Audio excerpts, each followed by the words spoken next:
attended and from which I graduated. I also want to acknowledge all the students who are here from Papine High School in the constituency of St. Andrew, Minster. But I must single out the Financial Secretary and the entire team from the Ministry of Finance and the Public Service, who put in yeoman's hours to do all that needs to be done at the Ministry of Finance and the Public Service. My job is easier because of their collective efforts.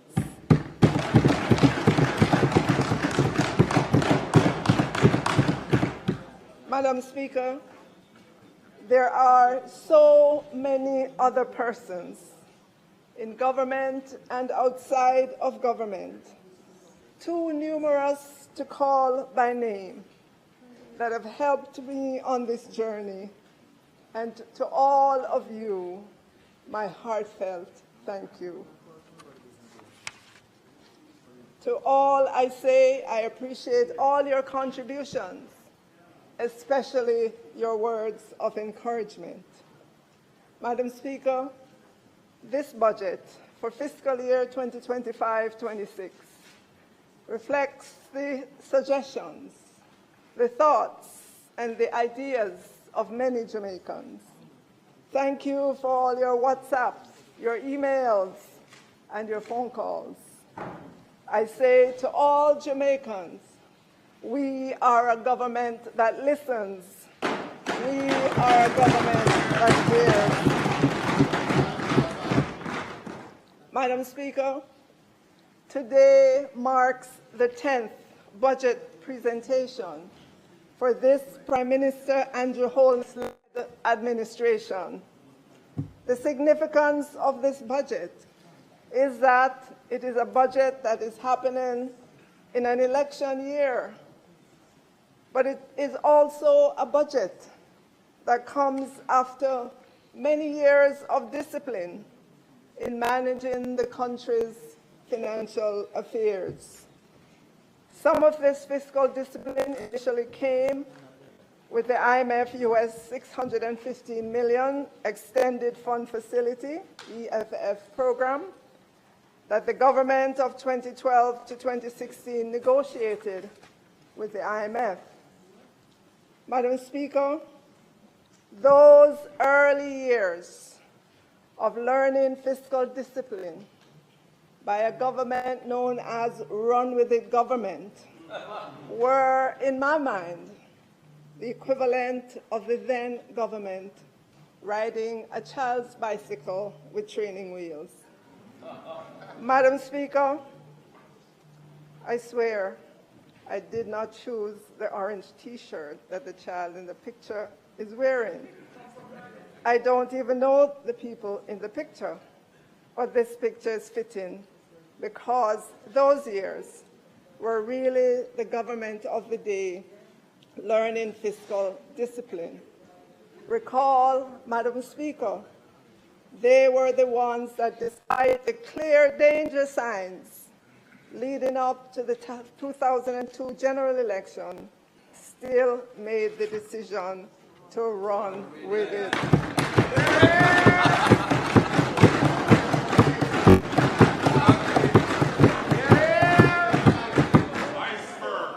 So this is fitting. This picture is fitting. Those early years of learning fiscal discipline, Madam Speaker, were the equivalent of the government of the day riding a child's bicycle with training wheels. We have come a long way since then, Madam Speaker. Since the start of this Prime Minister Andrew Holness-led administration, I'm pleased to say we have been riding a bicycle, but it's a big people bicycle. And we are balanced.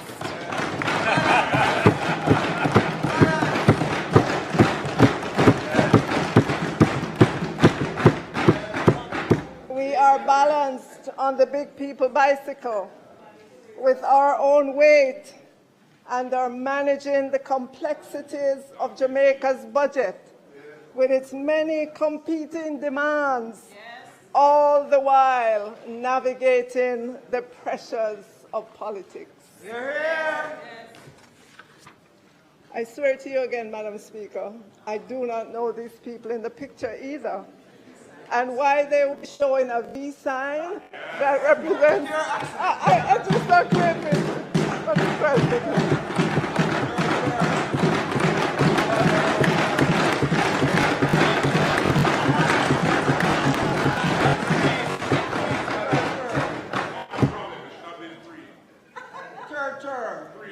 Madam Speaker, we on this side, I know no run with the government. We are a responsible government. We are safeguarding the hard-won gains of the people of Jamaica so that their children and grandchildren can live a better life in Jamaica.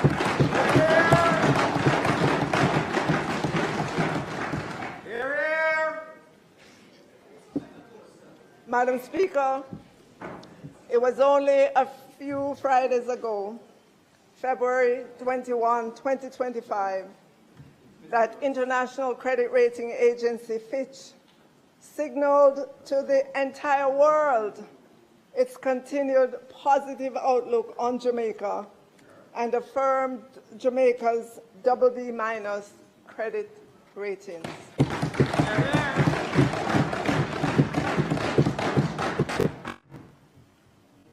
Credit rating Fitch said its positive outlook reflects the fact that Jamaica has stronger governance than the peer median, meaning, Madam Speaker, Jamaica is above its peer group in governance. Madam Speaker, I know me say so, a Fitch International Rating Agency says so.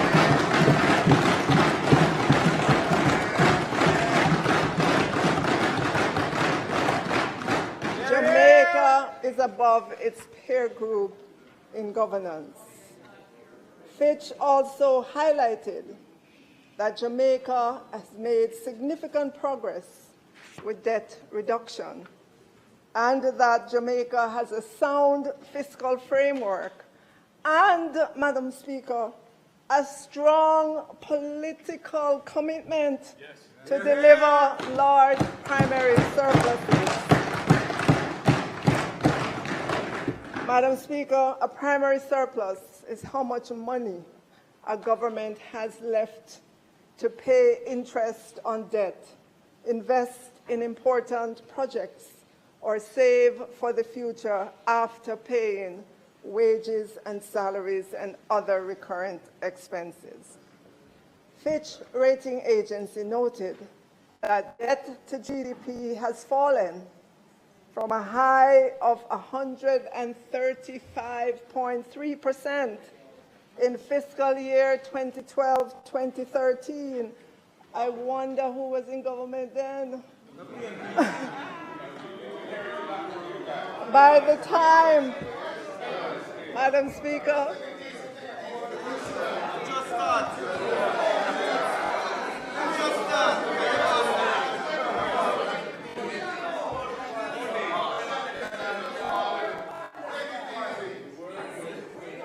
Madam Speaker, by the time we close, Madam Speaker, by the time we close this fiscal year, 2024-25, on March 31, 2025, we will be at 68.7%.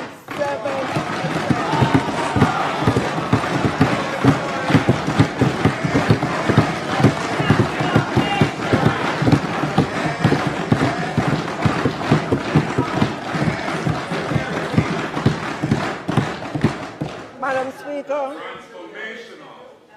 a country's credit rating is important because it reflects the country's creditworthiness and ability to repay its debt. A country's credit rating can influence investors' perceptions of its economic stability and growth prospects. Madam Speaker, the rating agency noted that this government has built a record of fiscal prudence that has gained credibility in recent years and may be further strengthened over the next several years, including through the successful implementation of the new Fiscal Commission.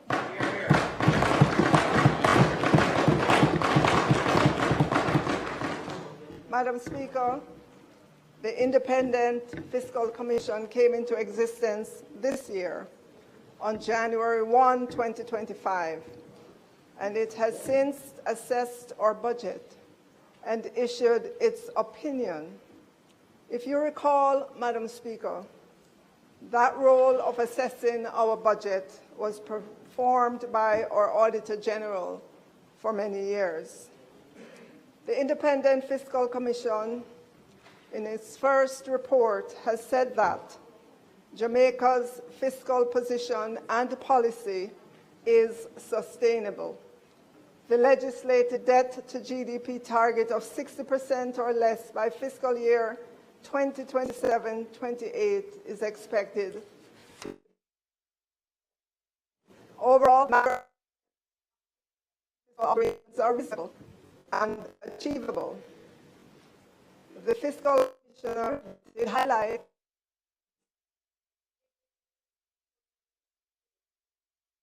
the budget process. They are not new. The heavy reliance on tax revenues in the last 2 weeks in March, the last month of the fiscal year.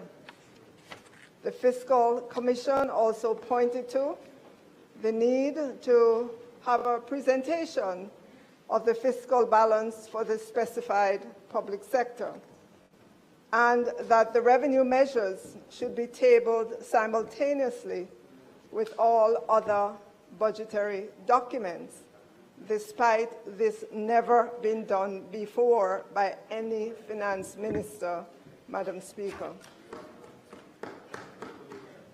So, Madam Speaker, we are ending fiscal year 24-25 strong. Unemployment is down, employment is up.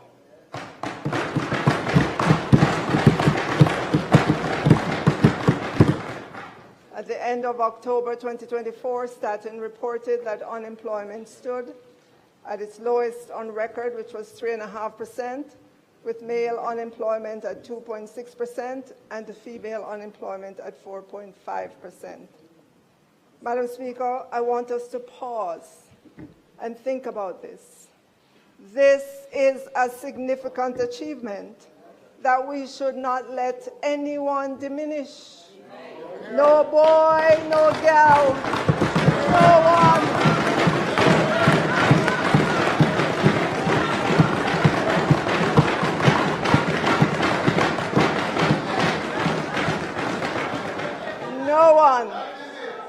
No one should diminish this achievement of this government.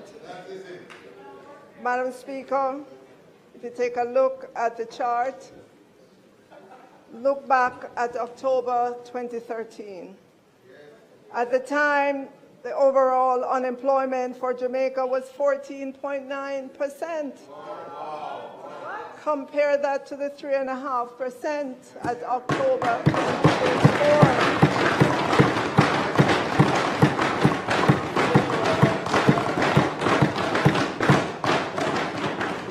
Female unemployment, Madam Speaker, at October 2013 was 20%, compared with 2.6% at October 2024.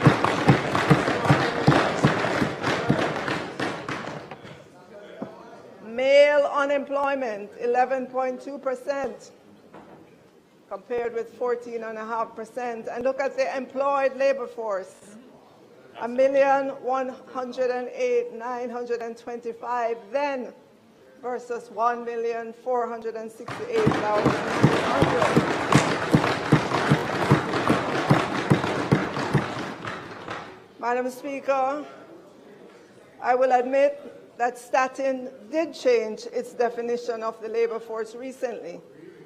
But even if you adjust the October 2013 figures to take that into consideration, there would still be a vast difference between the figures in October 2013 and the figures of October 2024. More persons working in 2024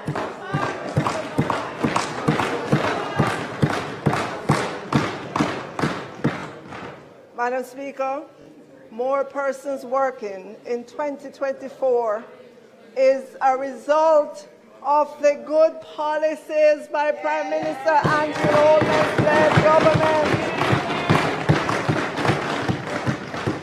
Today, Madam Speaker, in 2025, jobs abound. We can't find workers.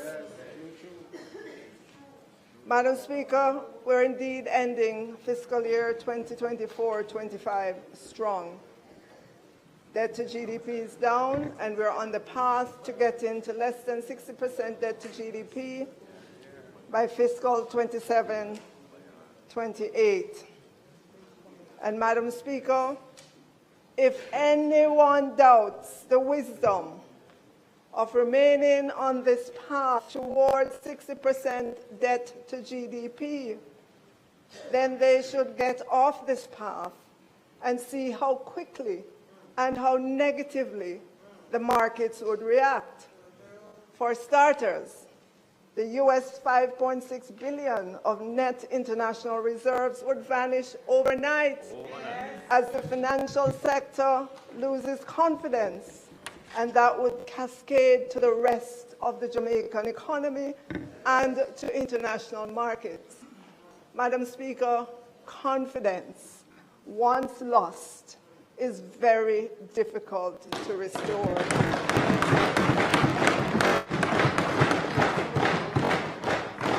So, Madam Speaker, I say again, we are ending fiscal year 2024-25 strong. The net international reserves, NIR, is strong at $5.6 billion at December 31, 2024. And there's a chart from the Bank of Jamaica's database that shows how our net international reserves have grown since 1992. You know, Madam Speaker, there are some persons who have been trying to rile up Jamaicans to be loud about getting some of the net international reserves to be spent now to take care of short-term wants. Madam Speaker, that is downright irresponsible.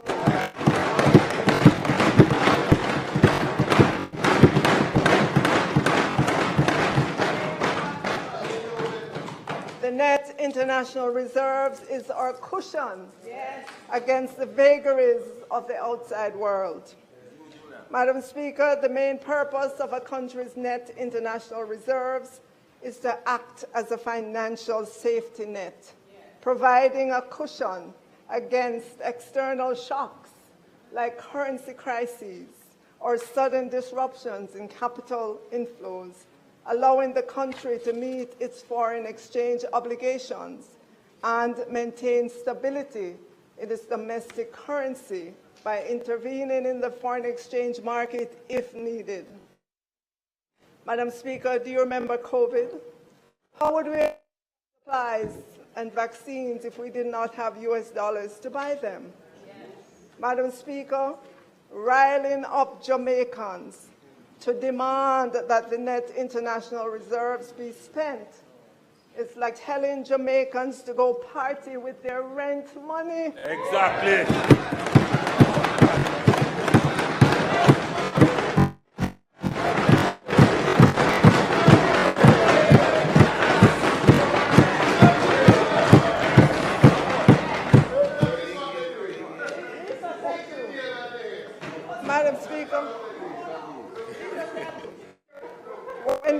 Madam Speaker, When the music is done at the party, what you gonna do?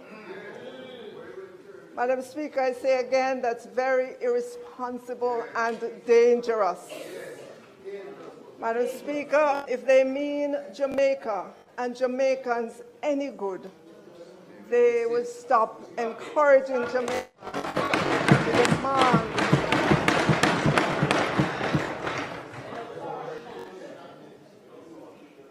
Madam Speaker, we're ending fiscal year 2024-25 strong.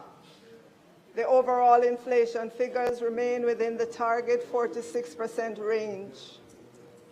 I know that for many Jamaicans, inflation at the market for yam, bananas, tomatoes, green peppers, and so on got way above the national average for inflation after the Category 5 Hurricane Beryl. I know because I go to the market.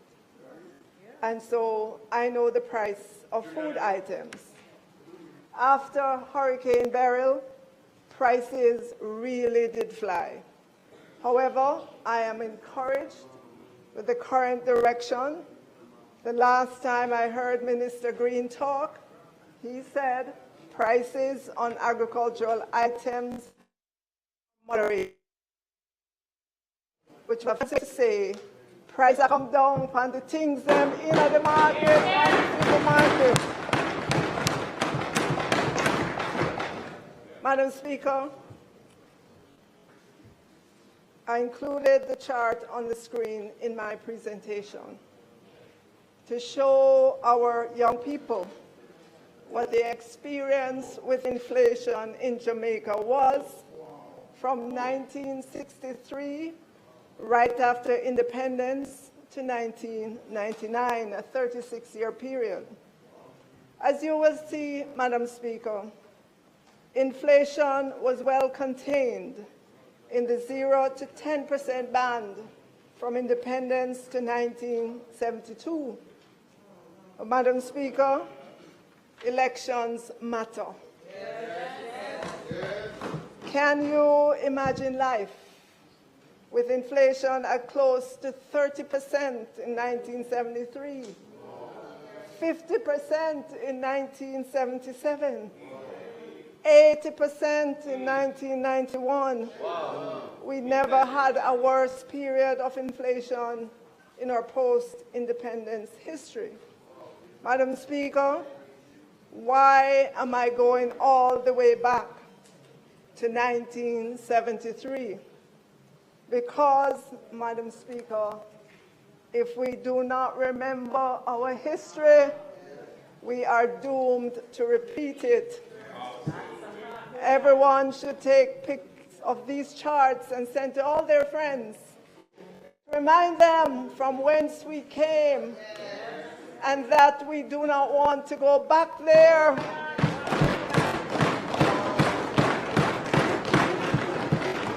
And certainly not with the people who were responsible for the 30% inflation in 1973, the 50% in 1977, and the 80% in 1991. Madam Speaker, we are ending fiscal year 2024-25 strong. As a country, we did better than what was projected. Crime is down, roads are being fixed, people got their reverse income tax credit, inflation is contained, persons and businesses are getting relief with the Special Arrears Settlement Program, an initiative that relieves the taxpayers of the penalties, interests, and surcharges that have accrued on an outstanding principal balance.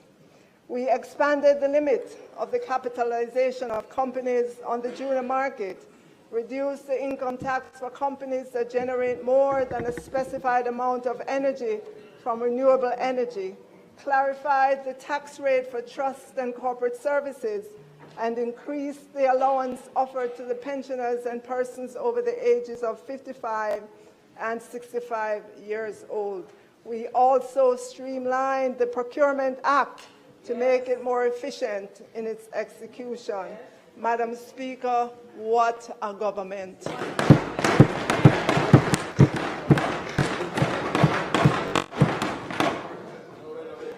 Madam Speaker, we're entering into this new budget year after being battered by drought, a Category 5 Hurricane Beryl like no other, Tropical Storm Fayval, and significantly above average rainfall October, November, December.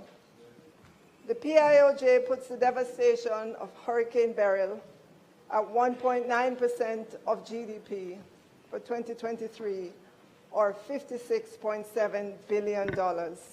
We all remember pictures of the devastation. Madam Speaker. In the left on the screen, a woman looks at a beach littered with trash at Jamaica in the aftermath of Hurricane Beryl. Pictures of persons walking through the debris after their premises was damaged, and this was in Old Harbor, Jamaica. Madam Speaker, it cannot be denied that the declines we suffered in GDP during this current fiscal year were as a result of what the Director General of the PIOJ called hydrological events. Damage from Hurricane Beryl had the fourth largest negative impact of the 19 natural disaster events that have battered this Jamaican economy since 1999, a 25-year span. Yet, some would want to call down recession on Jamaica.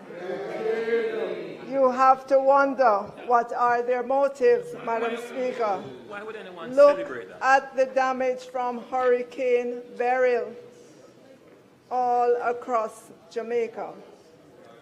Madam Speaker, in the face of what we know to be increased intensity of weather-related events, we would have been in a very bad place when Beryl struck if we had not implemented our national natural disaster risk financing.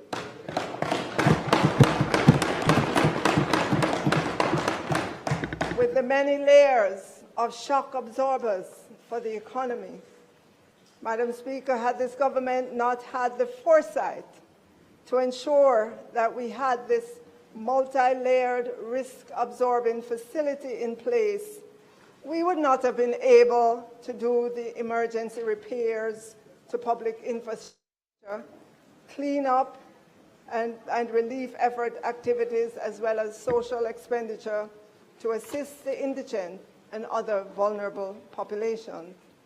Our schools will still be in a very bad shape.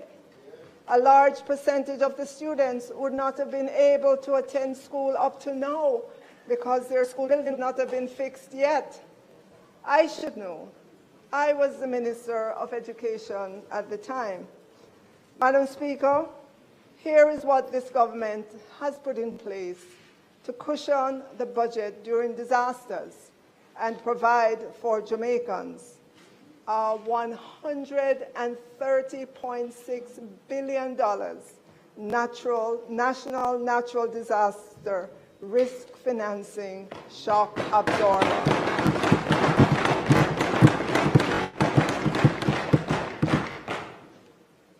And that policy says, in times of disaster, start with what you can reallocate, what you can defer, what you can delay or cancel. If that is not enough, go to the next layer, the contingency fund and the National Disaster Fund. This is $4.8 billion.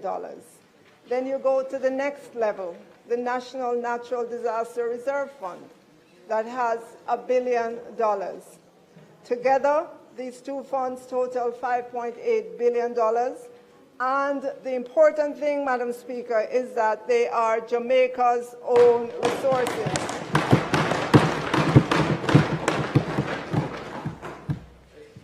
And if that is not enough, we have two contingent credit arrangements, thanks to our international partners.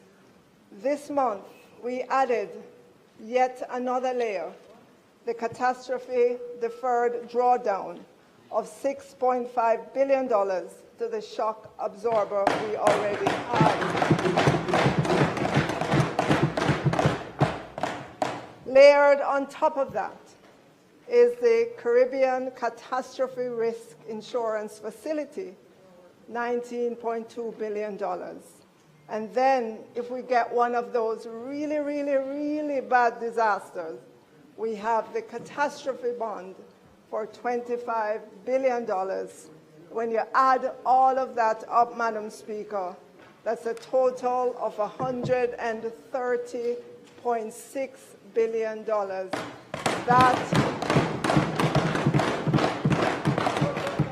That is the size of our shock absorber, Madam Speaker.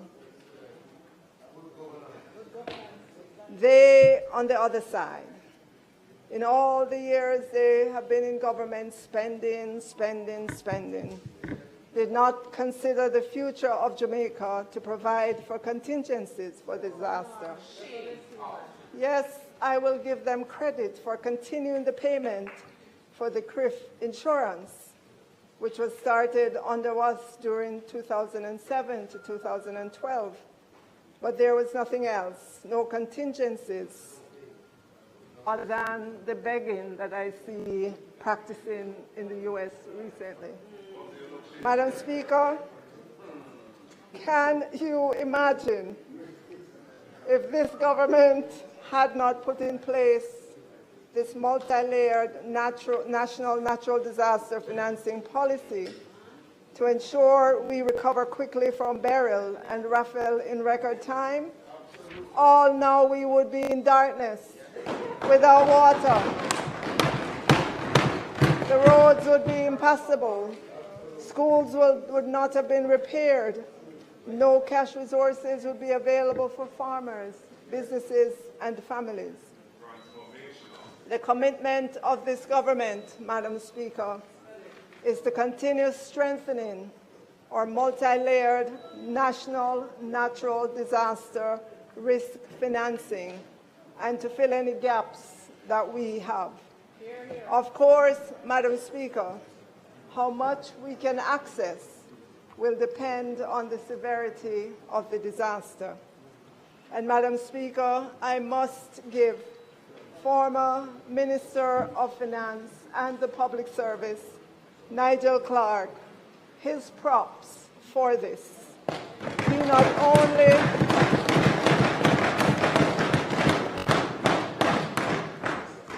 only had the foresight, he did the work. We are continuing that work. And so, Madam Speaker, the question that Jamaican people should be asking themselves right now, who would you rather have? A government with the foresight to put in place a $139 billion shock absorber for this economy, or one that ran with it during an election year when there was no room in the budget? Madam Speaker, it's not just the weather across the world that has caused dislocation. We're entering the new fiscal year with the most seismic of changes swirling. Geopolitical changes, heightened tensions regarding tariffs. Many Jamaicans at home, right here in Jamaica, are beginning to see relatives they have not seen in a very long time. And swirling all around us are developments in artificial intelligence, which continue to astound and concern. The Nobel Prize Committee recently recognized AI's importance when it awarded the Nobel Prize in Physics to John Hopfield and Geoffrey Hinton for fundamental discoveries and inventions that enable machine learning with artificial neural networks. And half of the Nobel Prize in Chemistry, Madam Speaker, went to Demis Hassabis and John Jumper for developing an AI model to solve a 50-year-old protein problem in protein research by accurately predicting the protein complex structures based on their amino acid sequences. Madam Speaker, I am not a scientist, and so I used AI to help me understand the significance of solving this 50-year-old problem. Scientists say that results that once took years now take seconds. Madam Speaker, there's a lot of discussion, and that discussion is growing on whether and how to regulate AI. Agreement on that score remains elusive because, again, experts say too much is changing too fast. So, Madam Speaker, why am I going so far afield talking about AI? Because, Madam Speaker, scientists say these advancements hold transformative potential for fields like medicine, biotechnology, and environmental science, that we can now predict protein structure and design our own proteins confers the greatest benefit to humankind. We are living in an awesome time, Madam Speaker. As a result, as a government, we must generate budgets that help to equip our people for an environment that experts say is changing too fast.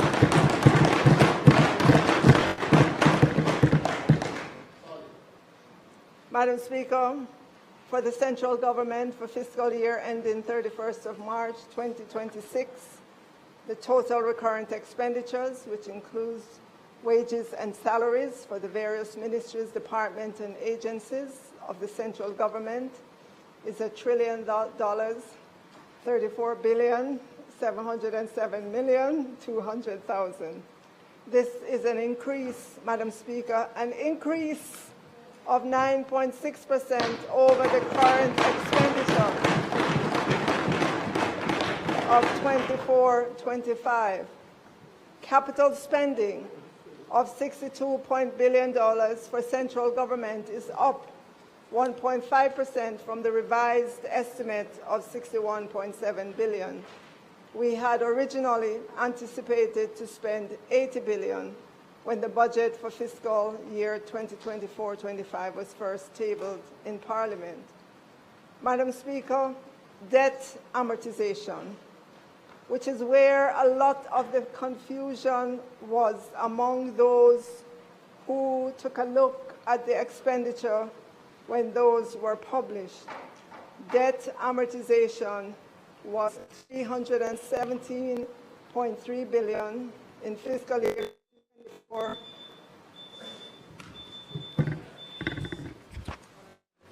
House Leader. Madam Speaker, the speaking has expired. members' time for speaking having been expired, I beg to move that it be extended sufficiently to allow the conclusion of the presentation. Maybe you, Madam Speaker. Question is that members' time be extended sufficiently to allow for completion of the presentation in respect of the opening of the debate. Those in favor? Aye. Those against? The ayes have it.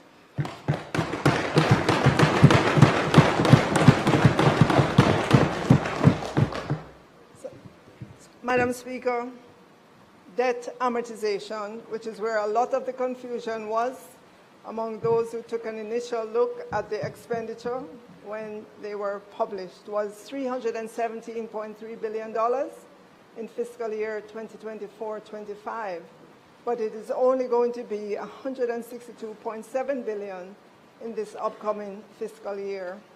If you simply use the numbers in the fiscal year 2025-26 estimates of expenditure, you would conclude that the recurrent expenditure dropped by almost 10%, but that would not be the correct conclusion. Expenditure, excluding the debt amortization, was up 9.6% for this upcoming budget year versus that of the budget year we are closing. Additionally, Madam Speaker, we are projecting to spend $5 billion less on interest expense. This means more is available to spend on those things Jamaicans care about: roads, water, education, security, health, technology, garbage collection, new buses, and so on. Madam Speaker, capital spending, which is monies to take care of roads, lay water pipes, build schools, police stations, courthouses, is expected to total $163.8 billion across government. When you add together the capital spending by central government, which is $62.6 billion, to the $103 billion capital spending our public bodies will deploy, that number is a staggering $163.8 billion. This is a 36.5% increase over what is being spent in this fiscal year ending March 2025. This will significantly add to GDP growth in the new fiscal year. Madam Speaker, we have 150 active public bodies. We don't give enough recognition to them. They perform regulatory, advisory, supervisory, research, administrative, technical, or quasi-judicial functions. Many of them are funded by the consolidated funds, but there are 52 that provide, through their various services, major contributions to the economy. So these public bodies are in the portfolios of various ministers on which they will report during their sectorial. But suffice it to say, Madam Speaker, together, public bodies are expected to end the new fiscal year with $1.6 trillion of gross assets. This is 6.6% greater than the gross assets in the fiscal year that is drawing to a close. They are projected to employ 14,203 persons, or 5.5% more than they did in the 2024 fiscal year. And they are projected to generate revenues of $644 billion, an 8.7% increase over that of fiscal year 2024-25. For the upcoming fiscal year, we're asking a little less in terms of transfers from them, but you will see that their capital spending will be 4.2% more than the $97.2 billion they spent in fiscal year 2024-25. So, Madam Speaker, those are the important budget figures for fiscal year 2025-26 for central government and for the public bodies. Now, Madam Speaker, I am sure what all Jamaicans want to know is how are we going to fund those budgeted expenses, and what is in the budget for the country, and more important, what is in the budget for them personally. You know, Madam Speaker, as a young girl living in Kingston, right after graduating from Ferncourt High School, every time it was budget time, I would feel the knots in my stomach, because I knew that a big part of the little pay I was getting at the time would be gone into higher taxes. I recall feeling anxious around budget time because I knew the inevitable, more new taxes. At that time, Madam Speaker, when I graduated from Ferncourt High School, it was not our side that was in government. Madam Speaker, I would like you to take a look at this chart on the screen. Look at the years, 1992 to 2004. There was one government in charge. The same government occupied the parliament for all those years. Now look at the fiscal balance as a percent of GDP. Look at the budget balance as a percent of GDP. Negative, negative, negative, negative, negative, negative, negative, negative, negative, negative. Today, Madam Speaker, I carry that feeling in my gut whenever I remember the struggles in those years in which I had to paddle my own canoe as a young girl in this country while helping to take care of my younger sister. Madam Speaker, I know that we all know that this is an election year, but I do know as well that Jamaicans have grown to know that as a government we are committed to remain disciplined.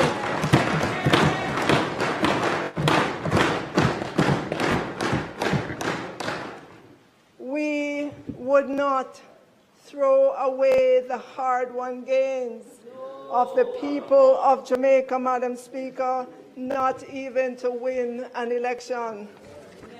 So how will the budget for fiscal year 2025-26 be funded? So, Madam Speaker, the central government budget will be funded with $949.5 billion of tax revenues, $139.8 billion of non-tax revenues, $812 million of bauxite levy, and $5.96 billion of grants. In terms of the debt payment, we have $162.7 billion of debt that comes due in fiscal year 2025-26. We forecast loan receipts of $158.4 billion, and we expect to pay the difference from our own resources.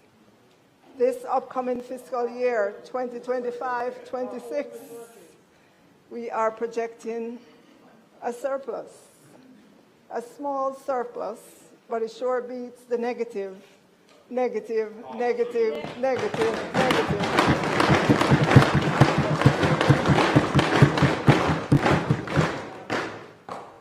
Negative years that have plunged Jamaica into the abyss. Take a look at the debt to GDP figures. Practically every year that the government of 1992 to 2004 ran a budget deficit, the debt to GDP went higher.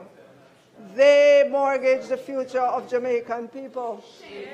At 68.7% debt to GDP at the end of this fiscal year, we have just about emerged into the light from the deep sinkhole in which the run-with-it government plunged Jamaica.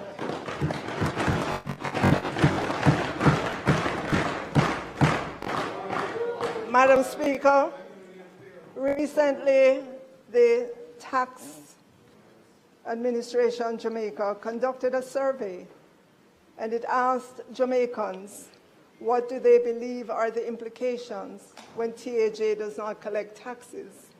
The answers may surprise many. 91% of the people say health of the economy would be negatively impacted. They say the ability for government to pay for social amenities would be reduced. They say there would be an inability to service the country's debt.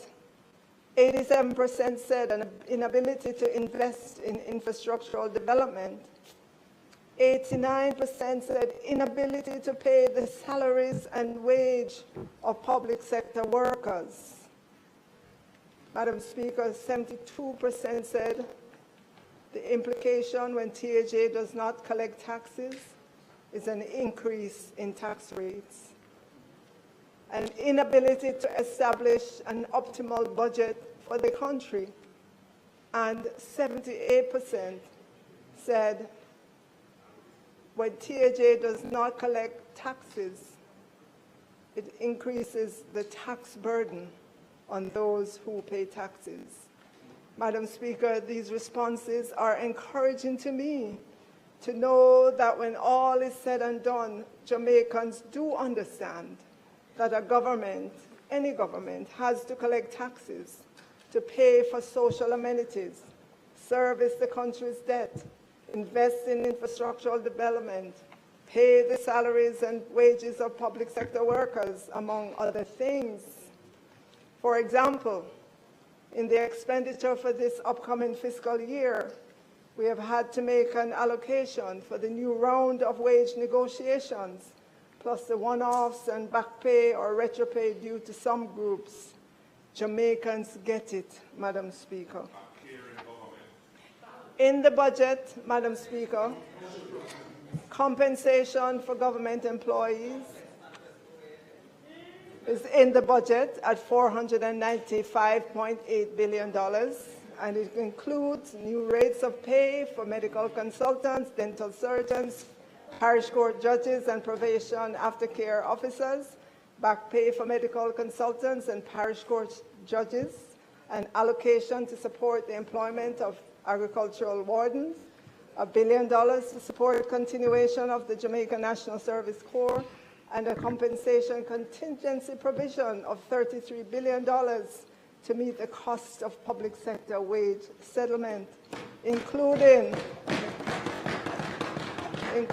a provision of $3 billion to support the filling of vacant technical positions in regional health authorities. That's in the budget, Madam Speaker. On the issue of the current round of wage negotiations, Madam Speaker, the Ministry of Finance and the Public Service has thus far received 11 claims to include Jamaica Civil Service Association, JCSA, Jamaica Confederation of Trade Unions, JCTU, Jamaica Teachers Association, JTA, Police Officers Association, POA, and groups within the health sector. The government has commenced discussions with the unions and associations for the new contract period. The continued engagement of all stakeholders remain key to the maintenance of harmony in the public sector. So, Madam Speaker, there has been quite a bit of public debate on the issue of whether or not we have a cap on public sector wages in relation to GDP. Madam Speaker, the history is that up to April 2023, Jamaica had a rule to cap public sector wages and salaries at no more than 9% of gross domestic product each year. The cap was implemented in 2013 while Jamaica was in an IMF program with the then government. You may recall, Madam Speaker, that the then government signed the US $615 million extended fund facility with the IMF in 2012. At the time of implementation of the wage to GDP cap of each year, our national debt stood at 147% of GDP, and inflation was 9.1%. Contrast this, Madam Speaker, to a debt to GDP of 68.7% that we expect to see when we close this fiscal year, as opposed to that 147% debt to GDP when the rule was put in place. Contrast this as well to inflation at 4.7% at the end of January 2025. Inflation then in 2012 was almost twice where it is now.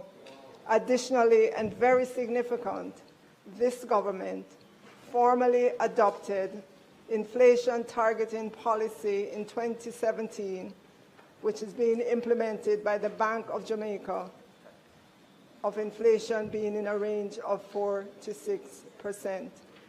I'm giving all of this background, Madam Speaker, to remind us of the reason back then for the cap on public sector wages. Following all of that, in 2022, this administration abolished the wage to GDP cap in order to address retention issues, wage freezes, and historical underpayment in the public sector.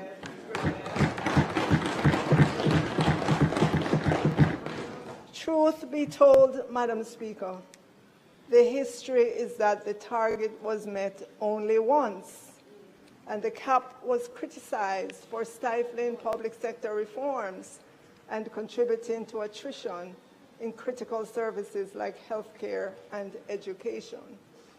But I don't want Jamaicans to believe that there are no controls on the budget.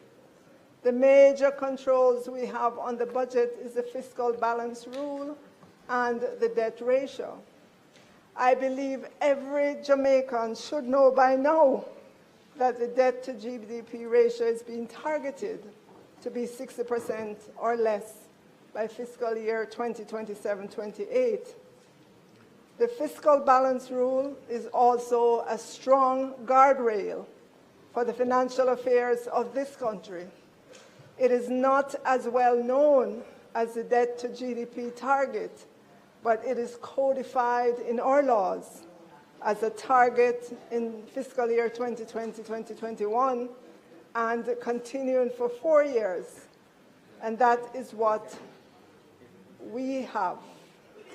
During those years, we were bound to have a fiscal balance surplus of no less than 0.3% of GDP. Madam Speaker, I'm happy to say that this was only missed during fiscal 2021, the year of COVID, and I am sure you can understand why.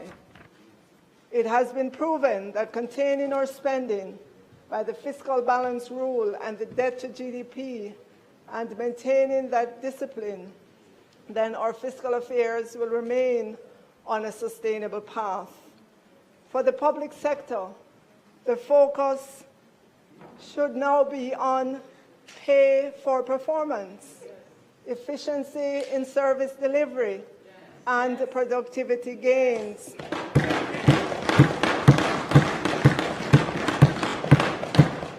Madam Speaker, as we approach the start of the new fiscal year, we intend to make significant progress in the implementation of the pay for performance element of the new compensation system.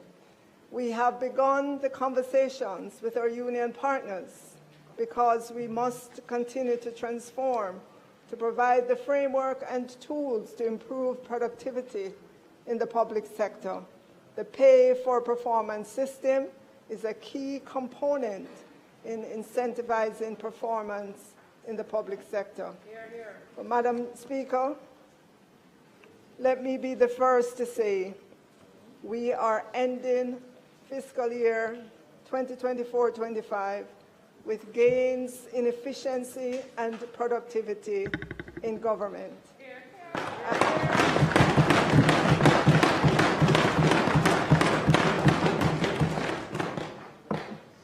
I want to extend my sincere gratitude to my predecessor, Dr. Nigel Clark, for a very good run of the first leg.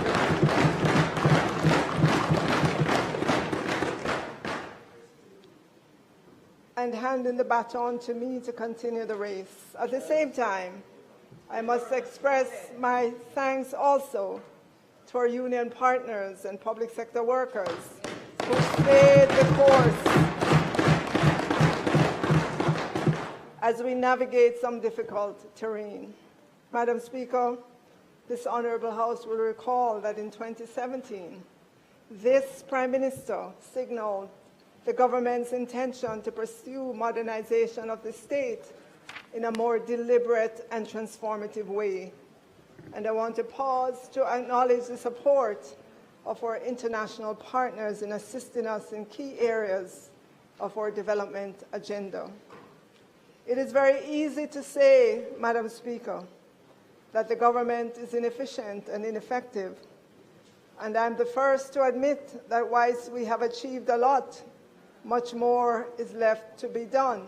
Yes. But if we look dispassionately at the public sector, it must be acknowledged that significant strides have been made. Even as we modernize and transform, we must continue to deliver public services. We cannot close shop and put up a sign to say, under transformation, reopening soon. Exercises like these take time and require consultation with multiple stakeholders as we all work together to build a better public sector for all.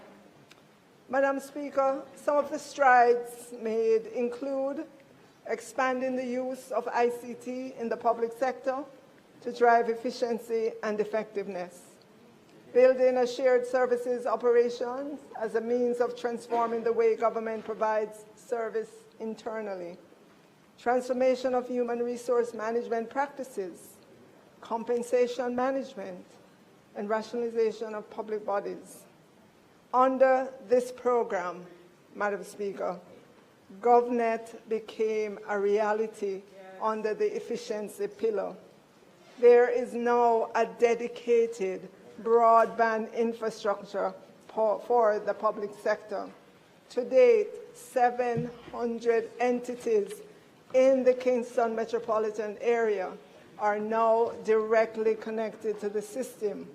We're talking about ministries, departments and agencies, schools, courts, and police stations. At the same time, the data center at eGov Jamaica has been upgraded and its data storage capacity has been increased by 260%. We've also provided the public sector with additional cloud infrastructure and all the automated management tools and security components that are needed for government to operate a modern data center on behalf of the rest of the public service.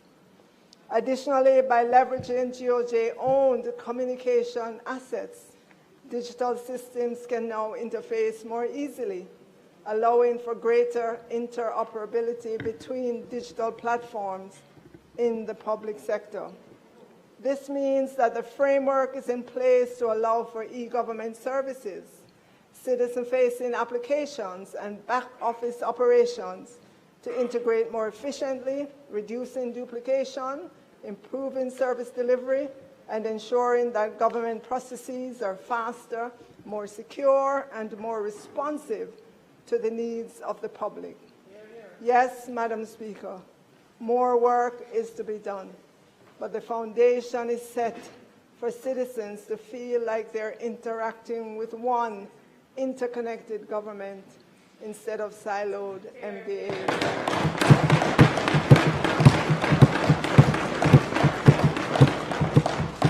The Transformation Implementation Unit, lovingly called TIU, has also partnered with 4 ministries to implement systems to improve the way they deliver key services.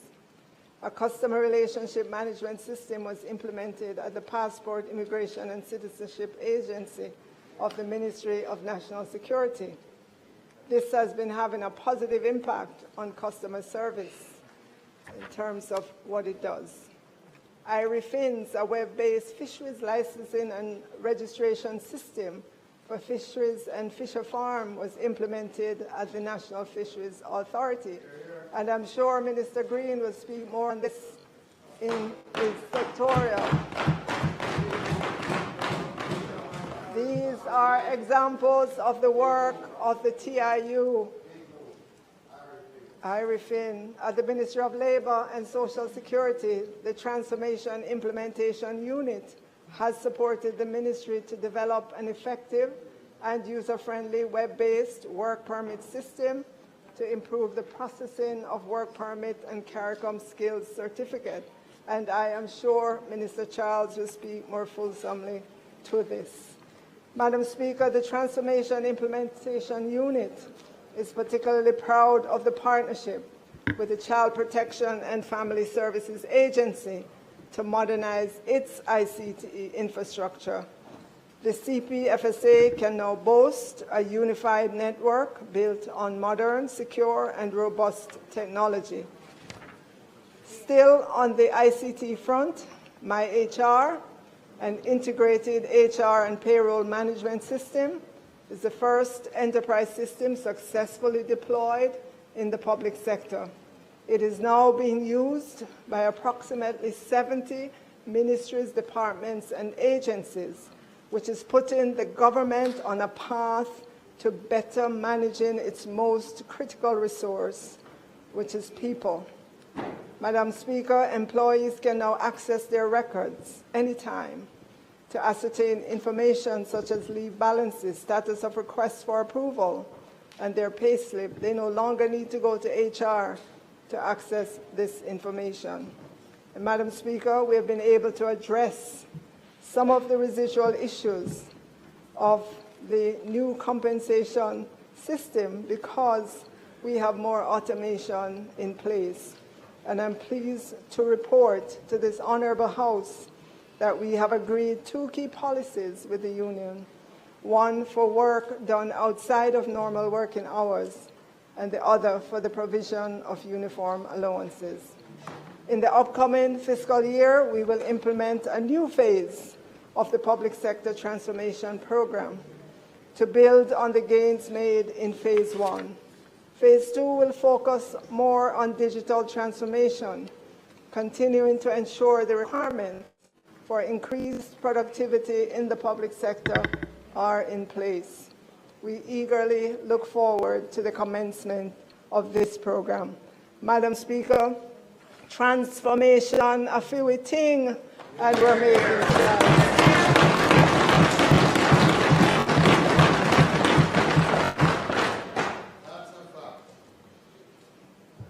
Madam Speaker, support to self-financing public bodies of $27.8 billion is in the budget, of which $11 billion are allocated to JUTC, Bombay Metro, $10 billion to the National Water Commission, $900 million to the Transport Authority, and $210 million to the Jamaica Commodity Regulatory Authority, JACRA. That's in the budget, Madam Speaker. Madam Speaker, let me pause to say that the $10 billion allocation to the National Water Commission was the easiest yes for me.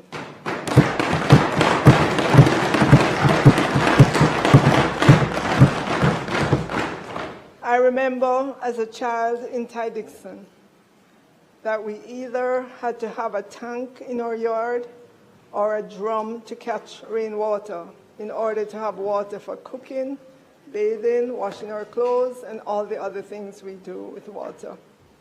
Madam Speaker, even though we had a tank in our yard, the tank leaked, and so unless rain fell heavily, the tank was generally dry.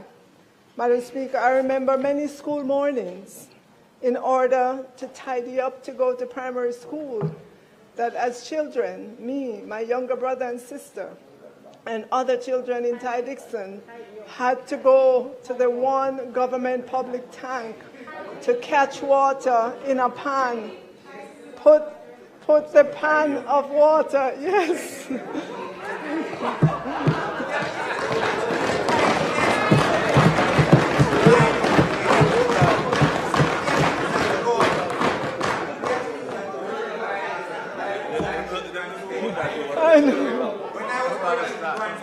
So, Madam Speaker, yes, in order to tidy up to go to primary school, that as children, we had to go to the one and only government public tank to catch water in a pan, put the pan of water on our heads with a cutter under it,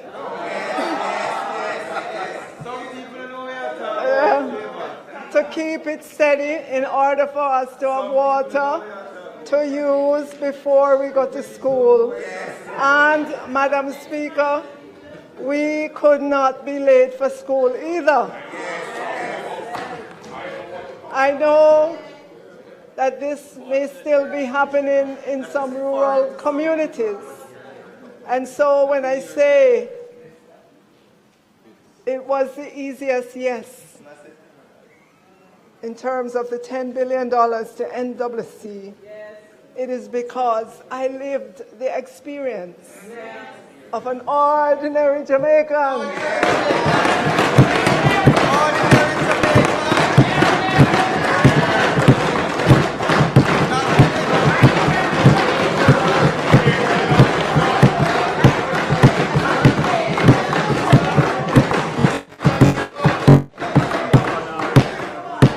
An ordinary Jamaican in rural Jamaica, in Ty-Dixon, and I know the hidden hopes and dreams of ordinary Jamaicans.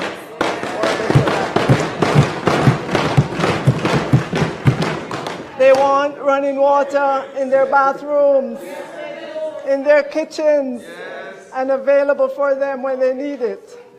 Madam Speaker, this government will continue to work to make that happen for every Jamaican household.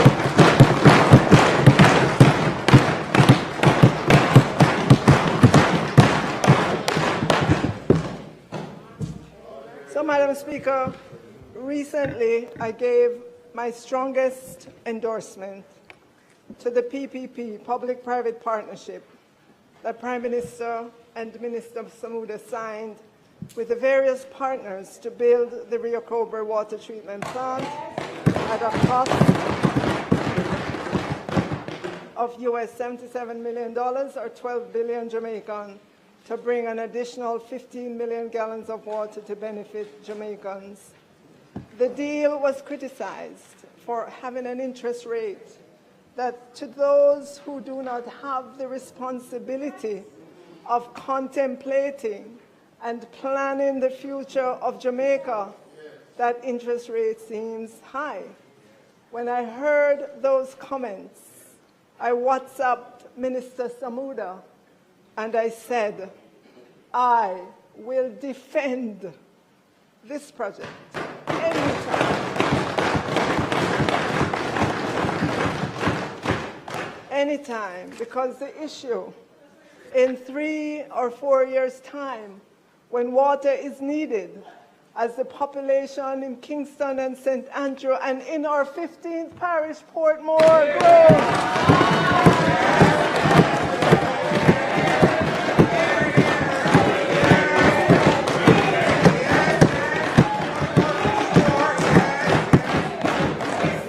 At that time, in three or 4 years' time, the issue will be water versus no water, not high versus low interest rates. Madam Speaker, I know the hidden hopes and dreams of ordinary Jamaicans for a better life. Our commitment is to continue creating the pathway for that better life.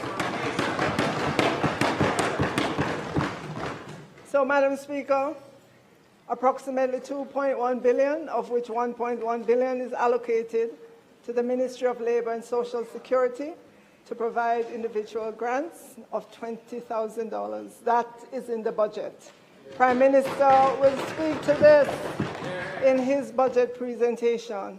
He announced this at that special conference, remember, back in November of 2024 at the National Arena. That is in the budget, Madam Speaker. There's $1 billion to the Ministry of Science, Energy, Technology and Transportation to support a program dealing with the alleviation of energy poverty. That is in the budget, and I will speak more to that shortly. Restoration and maintenance of major corridors and gullies program at $4.6 billion is in the budget. Our Prime Minister will speak to the specifics of this. And there is $1.96 billion to support the holding of general elections within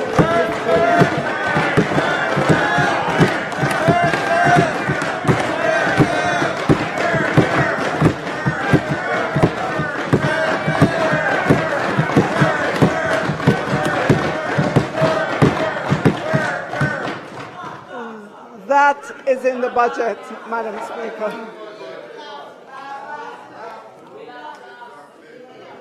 The payment of principal amounts of $1.5 billion on NHT arrears of approximately $2.5 billion, which includes penalty of $1.3. These arrears were incurred by the ministry responsible for education. That is in the budget. Subvention of $1.7 billion to the University Hospital of the West Indies to address new salary rates and arrears for medical consultants as well as filling of technical staff position. That is in the budget. UTEC, obviously, Madam Speaker, I can't list every single thing that is in the budget, but to say to UTEC, you are in the budget. Set the record Yes. straight. Real record.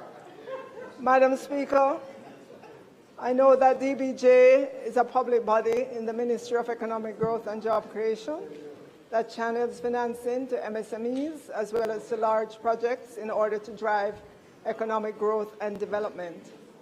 It will continue to pursue innovative means of mobilizing funding and leveraging private sector investment and expertise through its venture capital program as well as public-private partnerships and privatization transaction. Madam Speaker, $2 billion is in the budget for DBJ to allow them to continue to facilitate sustainable growth of startups and MSMEs,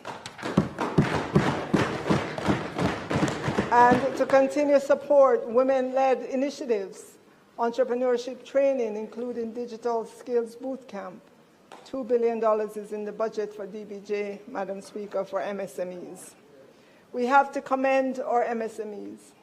The latest figure from the Small Business Association of Jamaica is that there were an estimated 422,000 registered small businesses in Jamaica, generating, and get this figure, 80% of the jobs in the Jamaican economy.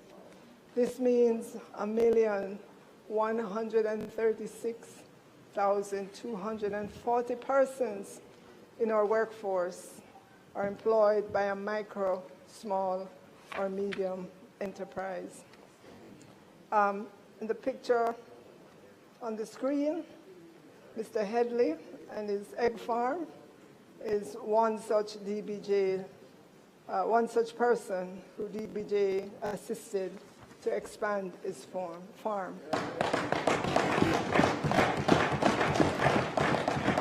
Madam Speaker, the top concerns for small businesses that I hear repeated over and over again, and Minister Hill will tell you as well, is access to financing, and not just plain vanilla access. They want equitable access to financing. They are also feeling the burden of high interest rates and have said to me that opening a bank account for their business is difficult.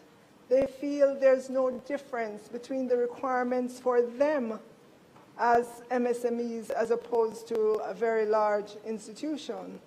And so my commitment to them is to get together with the Minister, Minister Hill, to let us sit down with the banks and see how we can agree to reduce the burden of opening a bank account for MSMEs.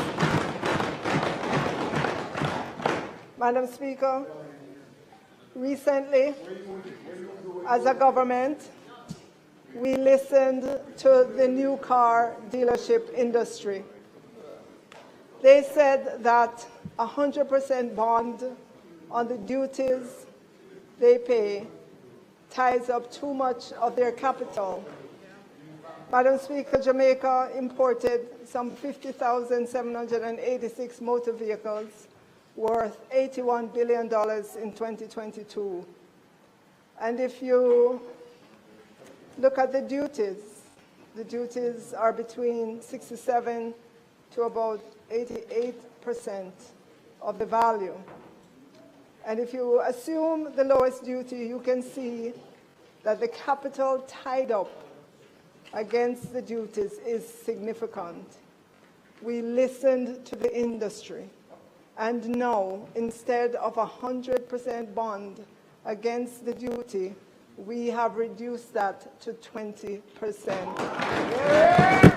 Very nice. This frees up capital to invest in other businesses or to expand existing businesses, hire more people, and contribute to economic growth. That was not a call on the budget. That was not a tax incentive.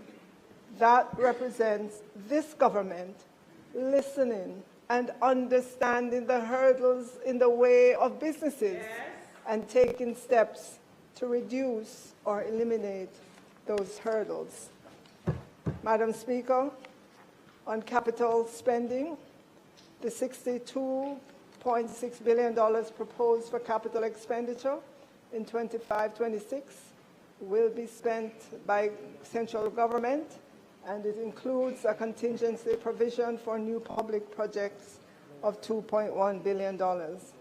Major infrastructure projects under implementation by the Ministry of Economic Growth and Job Creation accounts for $30.6 billion, or 49% of the capital spending across central government. And I am sure the Prime Minister can't wait to speak to his plans for roads and more roads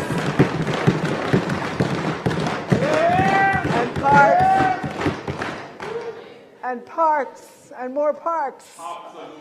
That is in the budget. Other ministries are in receipt of significant capital expenditure allocation as well. Ministry of Health and Wellness, $10.2 billion is in the budget, including $5 billion for Cornwall Regional Hospital, $4.1 billion for the IDB-supported prevention and care management of non-communicable disease. That is in the budget. There's $4.6 billion in the budget for the Office of the Prime Minister, including $3 billion for NIDS. That is in the budget. And MSET, $4.5 billion is in the budget for MSET, including $3.2 billion for the procurement of new buses for JUTC. That is in the budget, and I'm sure Minister Vaz will speak to that. And there is much, much more in the budget for Ministry of Education, $4.2 billion, including $1.7 billion to the primary and secondary schools infrastructure project. That is in the budget. At the Ministry of Agriculture, $3.7 billion, and I am sure Minister Green can't wait to tell you about what he's doing for Essex Valley and Southern Plains. $3.7 billion is in the budget for agriculture under the capital program. And M&S, Ministry of National Security, you will $1.7 billion to continue construction of police divisional headquarters in Westmoreland and St. Catherine North. That is in the budget. I am sure, Madam Speaker, that you will agree with me after hearing those robust budget numbers for the various ministries that for an economy that has been so battered by a drought, by a Category 5 Hurricane Beryl, by Tropical Storm Raphael, and rains, especially during the month of November and December, that were well above the 30-year average, that the word for this Jamaican economy and for the people of Jamaica, that word is resilient.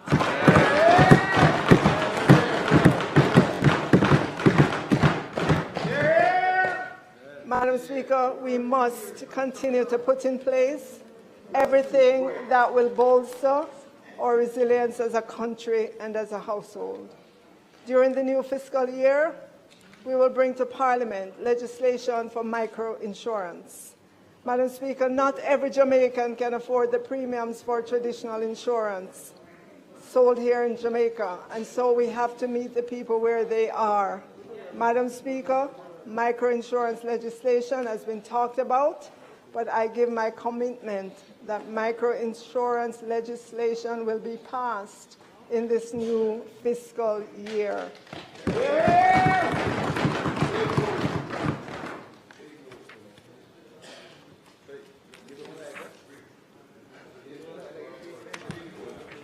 Madam Speaker, I believe that this will significantly improve financial inclusion once it comes into effect, and that our commitment when it comes into effect is to assess how we can help every Path family access microinsurance to build financial resilience so that these vulnerable families can manage the financial impact of unexpected events such as illness, a death, loss of income, or natural disaster. Madam Speaker, one player in the insurance industry who is looking forward to seeing the legislation come into being estimates that it is possible to offer a microinsurance policy with a premium of $250 per month. Not $2,500, but $250 Jamaican dollars per month for a $500,000 benefit. That is worth it, Madam Speaker, to assist the most vulnerable to build resilience. Of note, the FSC has indicated that it would welcome the completion of the microinsurance legislation, as it has been a work in progress. FSC said that it would increase insurance penetration in Jamaica through the expansion of access to insurance. This is how we help families build resilience, by creating affordable insurance products to assist them in times of need. Madam Speaker, there are many other pieces of legislation that we must pass in this Parliament in this upcoming fiscal year. The income tax, large-scale projects and pioneer industry will be repealed and replaced as a means of updating the legislation to ensure that it is fit for purpose. The work is significantly advanced for this. If you look at the history of this, it was enacted in December of 2023, but it has not been able to take effect just yet because there had to be some significant rework. By Cabinet Decision number 38/19, dated December 2, 2019, the Cabinet granted approval for the issuance of drafting instructions to the Chief Parliamentary Council to amend this Act. We have been working on it, Madam Speaker. Given the vast economic benefits that the Act is intended to achieve for Jamaica, it is imperative that the Act finally be operational so that the country can reap the rewards from the framework that it established to support large investments and economic development. There is one investment that is waiting for this Act to be passed, and that is the Harmony Cove Limited Development Project. This investment in Jamaica will be $1 billion. We will bring this legislation to Parliament before the end of this fiscal year. This investment is too huge to wait another day. Madam Speaker, Phase 2 of the private pension reform process, referred to as the adequacy phase, seeks to address issues such as the locking in of members' compulsory contributions, vesting of members in relation to benefits derived from the employer's contributions, portability of pension benefits, and allowance for dependent disability pension. This Phase 2, Madam Speaker, has been talked about and dreamt about for a very, very long time.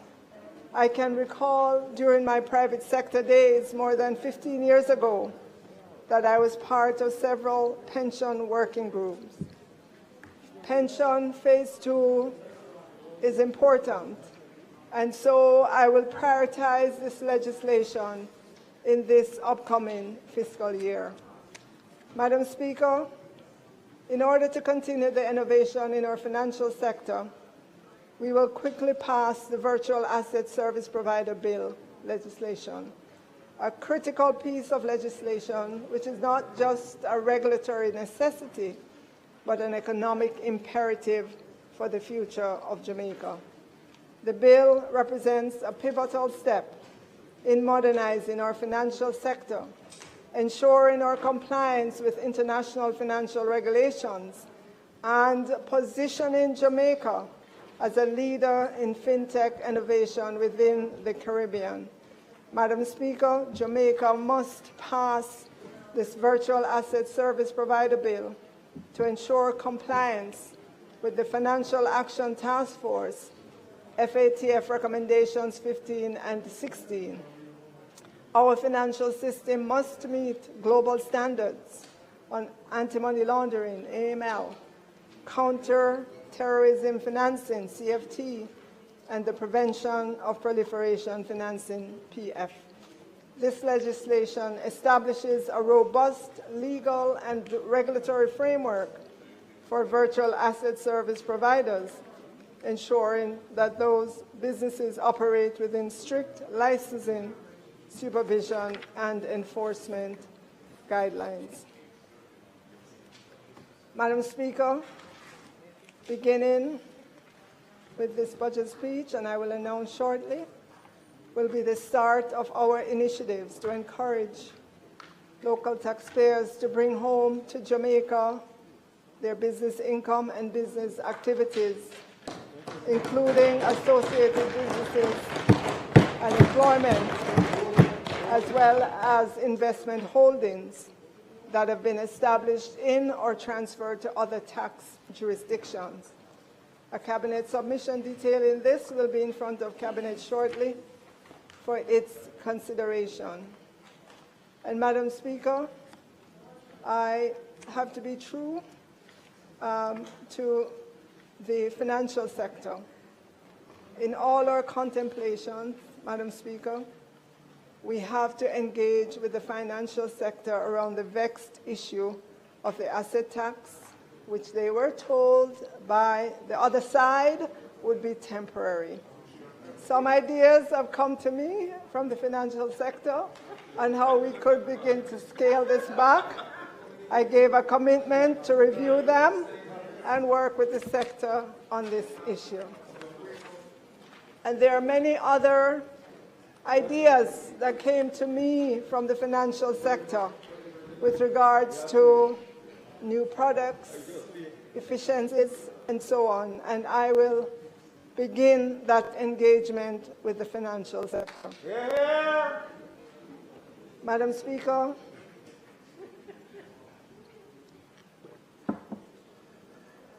the Student Loan Bureau has gone through many changes, making itself more efficient and more service-oriented. It is working to move itself to another level, a higher level, with a new and improved customer platform, which should have been launched in 2022, but is now targeted for the first quarter of the new fiscal year 2025-26. This platform will allow students to view their loans, print statements, and pay their loans online, among other functions. The SPL reported to me that the biggest challenge that students have been complaining about is accessing the information about their loans. However, as the student loan says that once their platform is launched, students will see significant improvement in efficiencies. Madam Speaker, during the 23-24 fiscal year, the decision was taken by this government to no longer require PATH beneficiaries to have a guarantor, and PATH beneficiaries would have a 100% waiver for application fees. Since then, there has been an 85% increase in the number of PATH beneficiaries in 2024-25 versus the figure in 2023. Madam Speaker, I want to put on record this government's commitment to improving the offerings from the Student Loan Bureau by the beginning of the school year in September 2026. A Capri study has given us excellent suggestions on how to modernize the student loan offerings. we are committed to doing the overhaul of the student loan system and will engage Capri as we start that process this upcoming fiscal year. But so, Madam Speaker, to let Jamaicans know our headspace and where we're heading, we are committed to an increase in the loan amounts that students will be able to access, and for the disbursement to include not just tuition, but also housing, books and supplies, the cost of a laptop, and a stipend for meals. We are also committed to a meaningful reduction in interest rates on the various loans, and we are committed to longer loan payment periods. As you can see, Madam Speaker, these would be significant changes to how the Student Loan Bureau operates currently. And so we have to work with the Student Loan Bureau to be able to launch these initiatives for the new school year starting September 2026. It's going to take time to implement these changes. The student loan is building bridges and transforming dreams. But while we wait for those changes, this government, through the Student Loan Bureau, will be offering to new students a longer repayment period of 10 years instead of the current 7 and 5 years.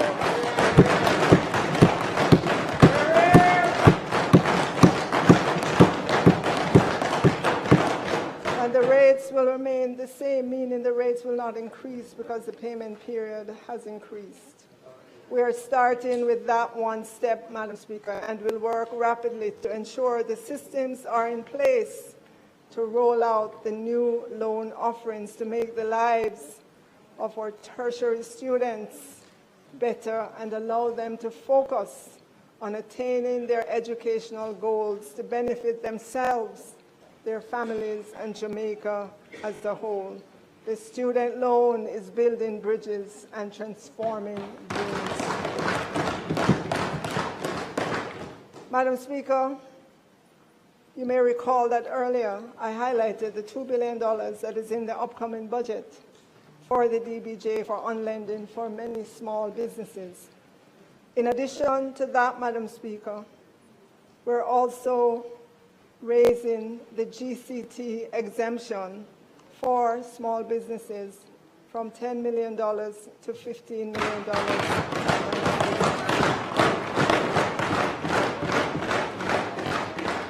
So in addition to all the items I listed that are in the budget, which was good news number one, and the work that the Student Loan Bureau will be doing to improve the offerings, which was good news number two, raising the exemption from 10 million to 15 million for MSMEs is good news number three. Madam Speaker, as we accelerate the pace of economic growth in Jamaica, accelerated capital allowance is one strategy that this government will use to move growth to a higher level. In general, as businesses know, because they currently get capital allowance on specific capital expenditure, like industrial buildings, plant and machinery, and information technology equipment, it is a tax relief to the companies because they would be allowed to deduct some portion of the cost from their taxable profit over time.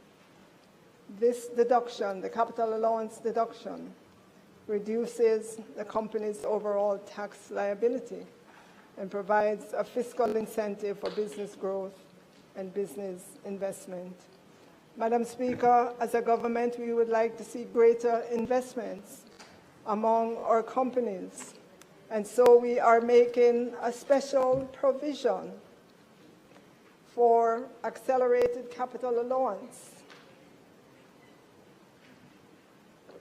on industrial and non-industrial commercial buildings, plant and machinery, which includes automatic data processing equipment. This will be over a 2-year period. We will publish that schedule. It is kind of too detailed to read out right now, but suffice it to say, it gives significant accelerated capital allowance over a 2-year period.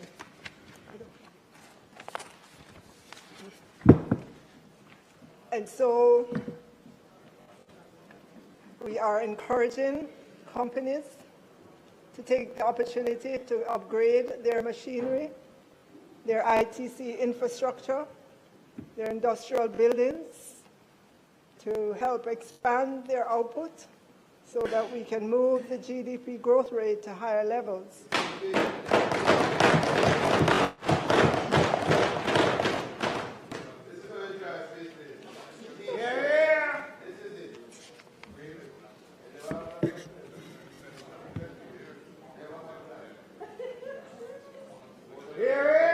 So as an example, Madam Speaker, for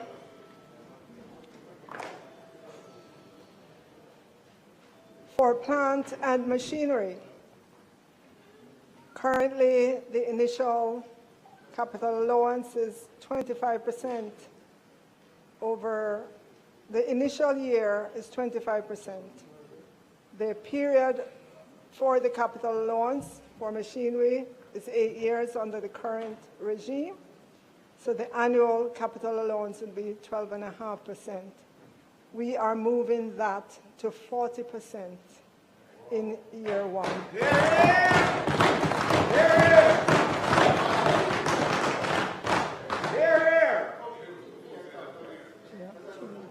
Yes.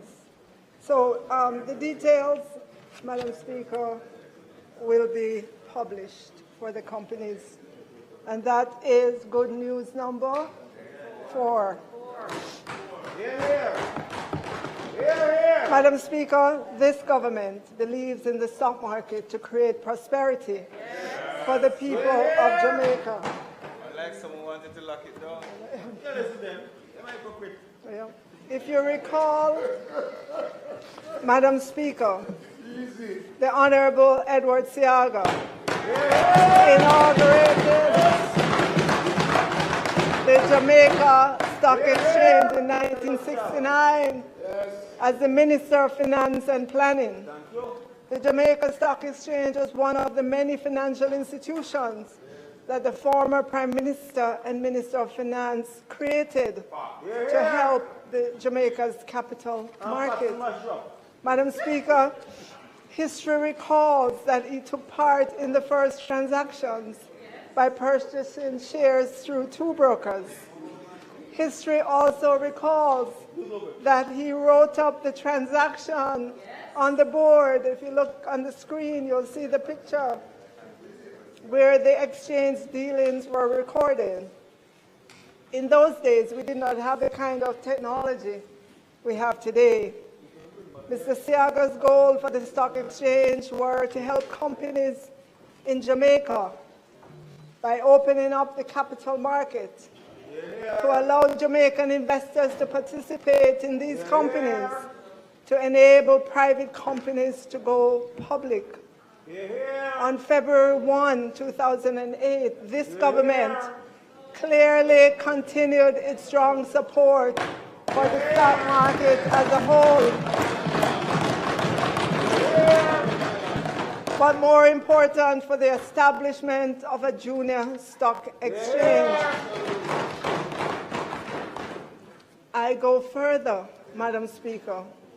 It was this government, under the leadership of the Honorable Bruce Golding, that facilitated the launch of the junior market on April 1, 2009. Sadly, Madam Speaker, despite the clear success and the positive impact of the junior market, we witnessed the shock wave when the then Finance Minister announced in this Parliament on October 12, 2013, that his government would phase out the Jamaica Stock Exchange junior market benefit in 8 years. In opposition, in 2013, the shadow spokesman on finance, MP Audley Shaw, clearly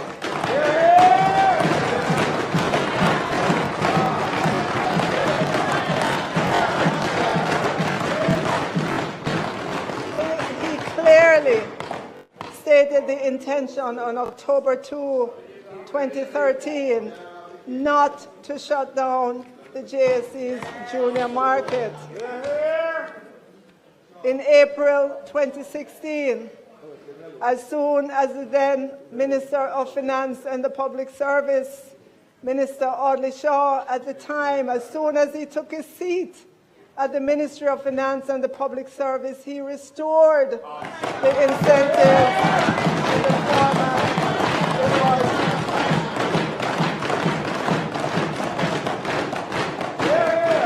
Today, Madam Speaker, the junior market companies have paid over $1 billion of statutory deductions, 1.6 billion of GCT, and 1.6 billion of PAYE. And, Madam Speaker, as soon as the chart comes up on the screen, you would see that those junior market companies have raised in the equity market $20.2 billion.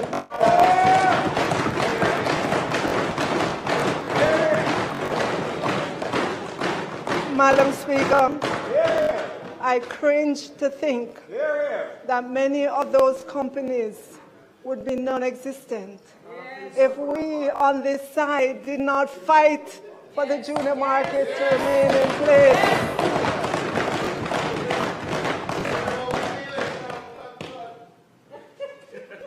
On January 14, 2025, I brought the legislation to Parliament to expand the junior market benefits that former Minister Clark had announced during his budget speech in March 2024.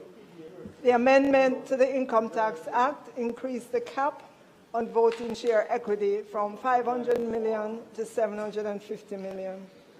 Today, Madam Speaker, March 11, 2025, this government remains faithful to the stock market development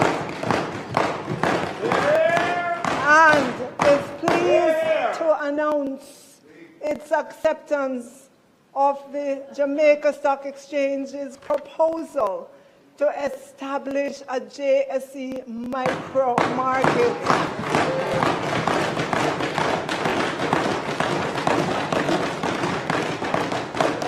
I will move with haste to name the Technical Working Committee that will include the Companies Office of Jamaica, the Legal Fraternity, the Security Dealers Association, a member of the PSOJ, and of course, representatives from the JSC and Ministry of Finance and the Public Service.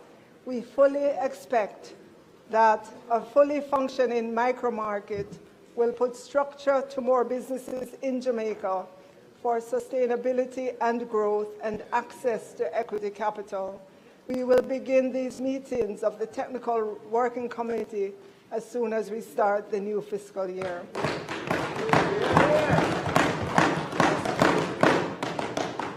Madam Speaker, Dr. Marlene Street Forrest, Managing Director of the Stock Exchange. She's in the gallery, and she has indicated that the JSE has identified over 250 micro and small businesses in Jamaica that are in need of equity funding and are reasonably organized but unable to go public because they're not yet at the level to meet the requirements of the main or the junior market. And many do not require the threshold of $50 million in participating equity capital, meaning the JSE micromarket would be established, Madam Speaker, to meet the needs of MSMEs in the 10 million to less than 50 million in participating equity capital. Madam Speaker, it will be a joy to see the first of these 250 micro and small businesses listed on the Jamaica Stock Exchange micro market not too long from now. And Madam Speaker, just in case anyone tries to say that they were the first with this idea of the micro market, let me remind them that I spoke at the 2025 JSE conference in Jamaica ahead of the opposition and publicly stated this government's intention to work with the JSE to establish the micro market. I'm moving now to formalize that process.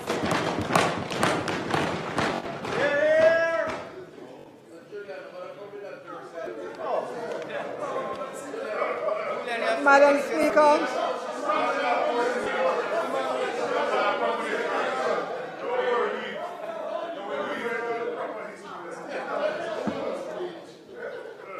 Madam Speaker, this government has utilized the stock market to monetize government assets. We have IPO'd Wigton Wind Farm, now Wigton Energy, when I was Minister of Science, Energy and Technology. Now we are in the local stock market again with another offering, which is the government's 20% share of Trans-Jamaica Highway. The offer opened on March 4th and will close on March 18th. Madam Speaker, I don't have a license to sell securities, and so this is not a sales pitch. This is to demonstrate to Jamaicans that we walk the walk and talk the talk when we say we believe in the stock market in Jamaica. Trans-Jamaica Highway is the concessionaire of Highway 2000 East-West, Jamaica's first toll road. Its core business activity is the development, operation, and maintenance of the toll network in Jamaica. Trans-Jamaica serves an expansive customer base with an average of 70,000 vehicles daily and peaks of approximately 100,000 during the Christmas period. Madam Speaker,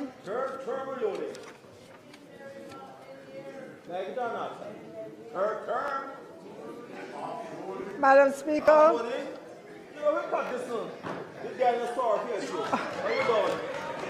Madam Speaker, Madam Speaker, the government is seeking to raise up to $6.3 billion through the offer of 1,750,700,000 ordinary shares at Jamaican $3.60. Right? And NROC has reserved the right to upsize the offer by an additional 750 million ordinary shares in the event of oversubscription. All we know is you have to get there before Tuesday, March 18, 2025, in order to get some of these shares. Madam Speaker, this government will continue to incubate and bring to the market sound investments for the people of Jamaica to create their prosperity.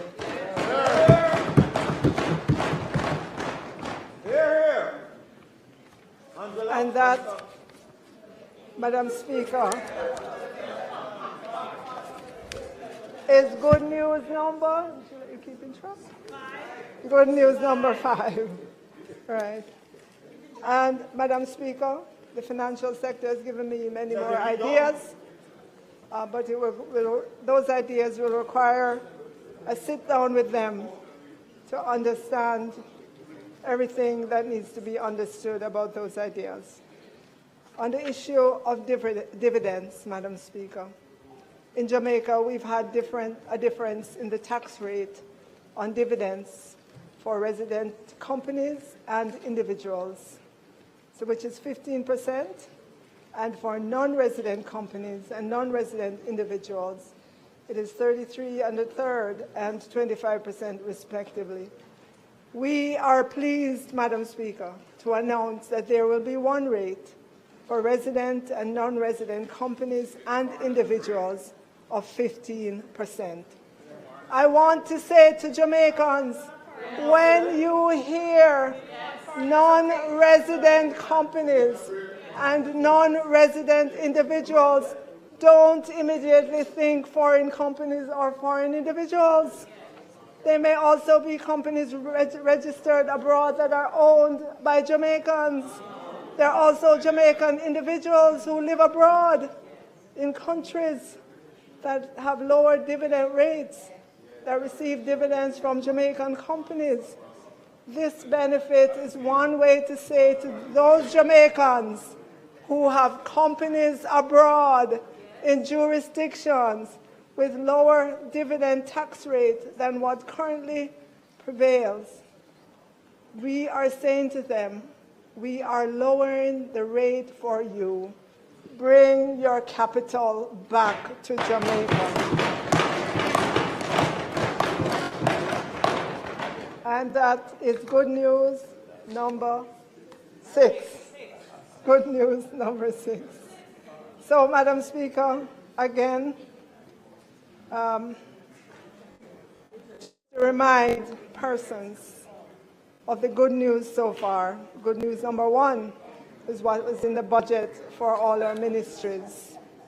Good news number 2 is the immediate benefit to our tertiary students in terms of a longer payment period. Good news number 3, the $2 billion to TBJ for lending to MSMEs. Good news number 4, increasing the GCT threshold for MSMEs from 10 to 15 million. Good news number 5, accelerated capital allowance for any sized business. Good news number 6 is the launch of the JSC's micromarket. Good news number 7, a dividend-paying investment opportunity, Trans-Jamaica Highway. Good news number 8, reduced tax rate on dividends received by non-resident companies from 33 1/3% to the same as the local rate, which is 15%. Good news number 9, reduced tax rate on dividends received by non-resident individuals from 25% to the same as the local rate, which is 15%. And good news number 10, Madam Speaker, there is more good news.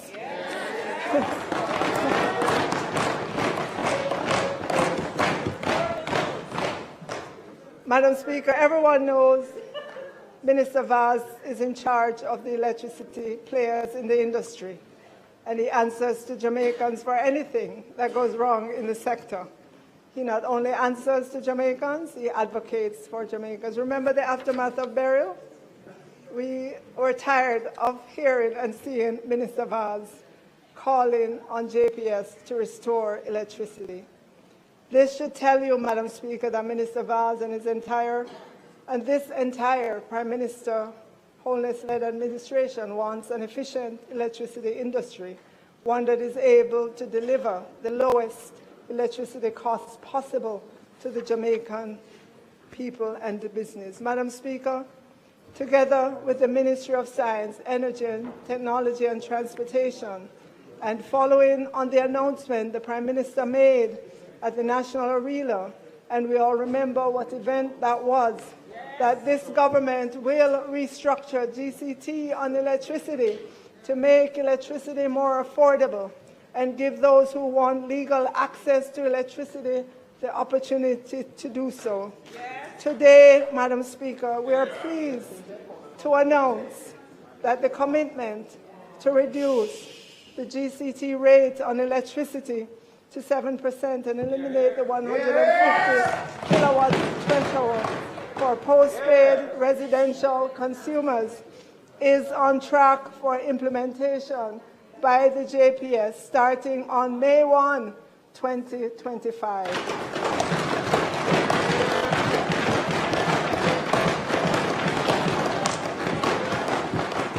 Additionally, Madam Speaker, for those postpaid residential customers who consume 250 kilowatt hours or less, they will see a rebate of 7% and a 3% subsidy for a total of 10%. This is a caring government, Madam Speaker.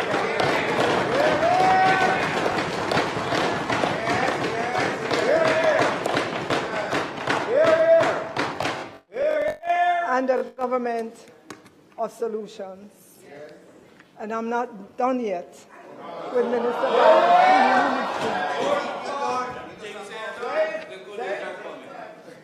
On January 28, 2025, in this very Parliament, Minister Vaz revealed to the country that in 2023, the electricity stolen amounts to a staggering 40.385 billion Jamaican dollars. That works out to be 13,500 for every man, woman, and child in Jamaica. Interesting to note, Madam Speaker, that on the very next day, the Member of Parliament from East Kingston and Port Royal repeated the same figures. So there is consensus that the bill for electricity taken from the grid without paying for it is staggering. I will go further. I believe that on both sides of the aisle, we both want a solution, because all of us who pay for electricity have this added burden on our monthly bills. We have all agreed over the years that this situation of electricity theft cannot be allowed to continue. The people of Jamaica need a solution. Yes. And more important, those who cannot afford postpaid electricity also need a solution. So, Madam Speaker, together with the Minister of Energy, MP from West Portland, and following the commitment of the Most Honourable Prime Minister at a certain conference on November 24, 2024, we are pleased to announce the most ambitious program to allow affordable access to prepaid electricity.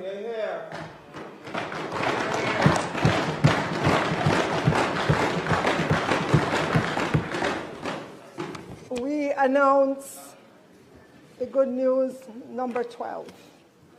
This government has allocated $1 billion to assist the first 20,000 first-time JPS prepaid customers.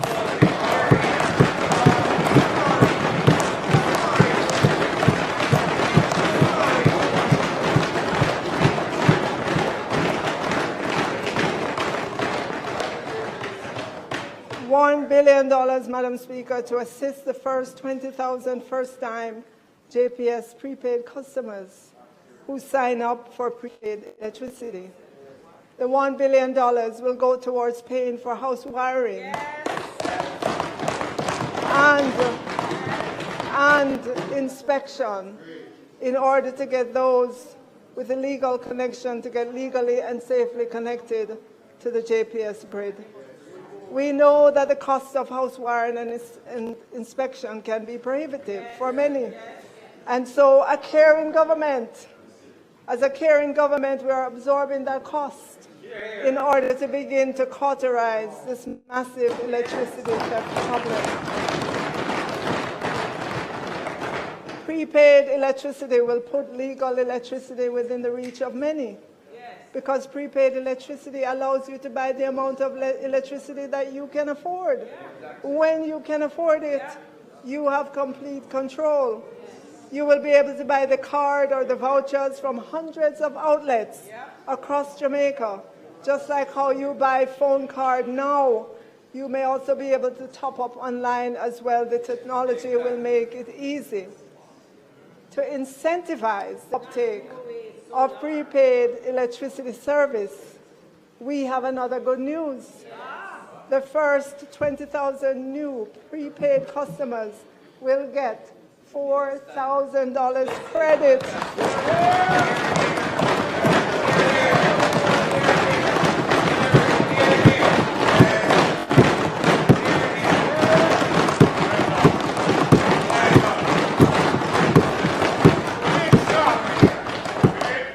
So they will get $4,000 credit for electricity per month for 6 months.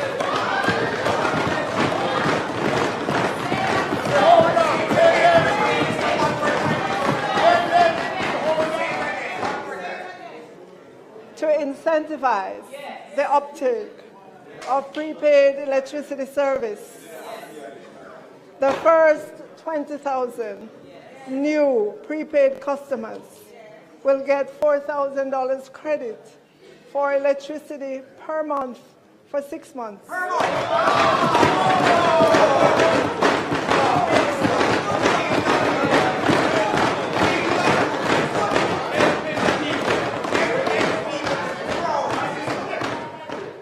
And this will be under the GLG.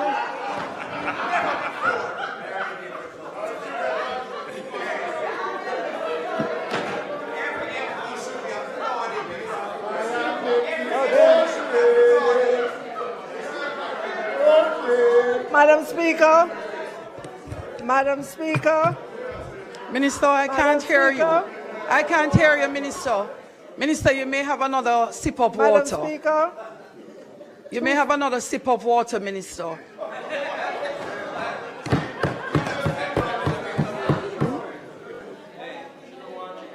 Madam Speaker.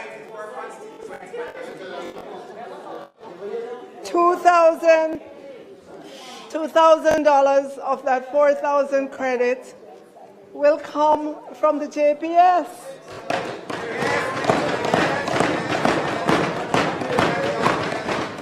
And $2,000 will come from government. The JPS and JSIF will identify the vulnerable communities and provide the sign-up procedures. To give a sense of the value of the $4,000 credit, it is worth 50% of the average monthly bill of a typical prepaid customer currently on the JPS system.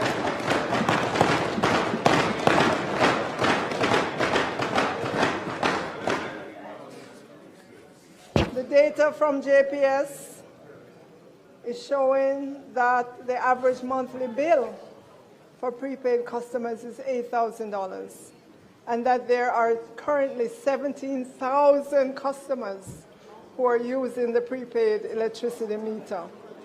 And so I say to Jamaicans, this is an offer you cannot refuse. No cost to you for the house wiring. And that's good news number 12. Sure? 12. No cost to you for the house wiring. Good news number 12. No cost to you for the inspection. Good news number 13.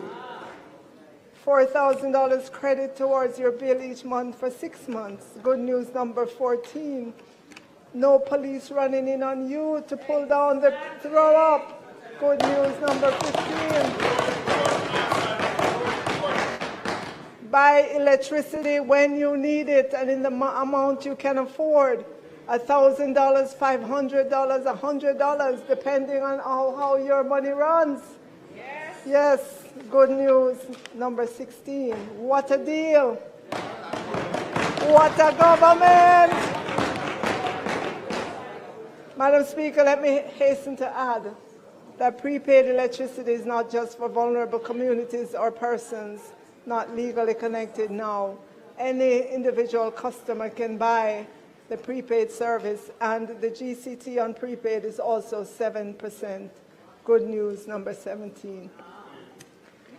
We are a caring government. We are a government of solutions. We are a government of action. Madam Speaker, recently a concerned taxi operator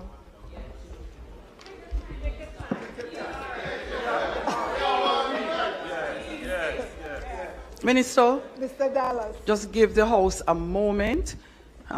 Because of your gracious height, we realize that we need to add another instrument a little taller.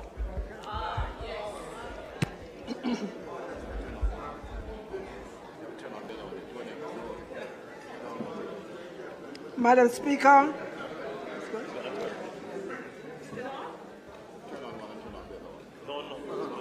Madam Speaker, recently a concerned taxi operator, Mr. Dallas, and I believe he's in the gallery, told the Prime Minister that it was a hassle to get in and out of the tax office quickly. I encourage Mr. Dallas to try our online system to pay for motor vehicle fitness and then go to the motor vehicle depot. He could pay for motor vehicle registration and then go to a special window. He can pay for property taxes online as well. And I was pleased to note as well, Madam Speaker, that the Commissioner of Taxes reported that 80% of revenues are collected online. You can pay your traffic ticket online as well. But, Madam Speaker, while we strongly encourage the use of our online access, we recognize that it takes time to transition some people to the online world. And so I asked the Commissioner of Taxes to have a tax office opened in every parish on a Saturday to ease the congestion during the week and make it easier. We will announce those dates as those offices are opened on a Saturday in every parish across Jamaica, and in time, the parish of Portmore will get one. We should make it as easy as possible for Jamaicans to pay their taxes. It doesn't make sense to me that Jamaicans will wake up early on a weekday morning, wait for a bus or taxi, journey many miles from their homes to get to a tax office, and they get there and have to wait in line. We should be rolling out the red carpet for taxpayers who told us in a survey that I showed you earlier that they understand the implication if TAJ does not collect taxes. Madam Speaker, we are a government that listens. We are a government that cares. And having a tax office open in every parish on a Saturday is good news. And there's been so many good news, I've lost track, but it looks like this is good news number 18 by my count.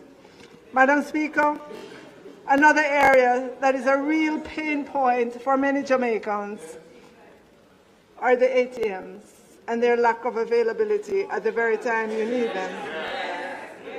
I know many of us already pay for many transactions with our debit and credit cards, and that there continues to be an effort by the Bank of Jamaica to get adoption of JAMDEX, or digital currency. In the meantime, while all the efforts are ongoing that would allow phone-to-phone transfer of digital cash, this government will be partnering with the providers of ATMs to install additional ATMs in areas that are secure and convenient to you, especially in our rural areas.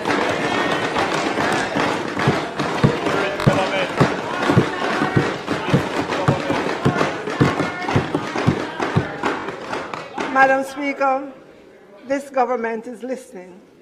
We hear you and we come with solutions.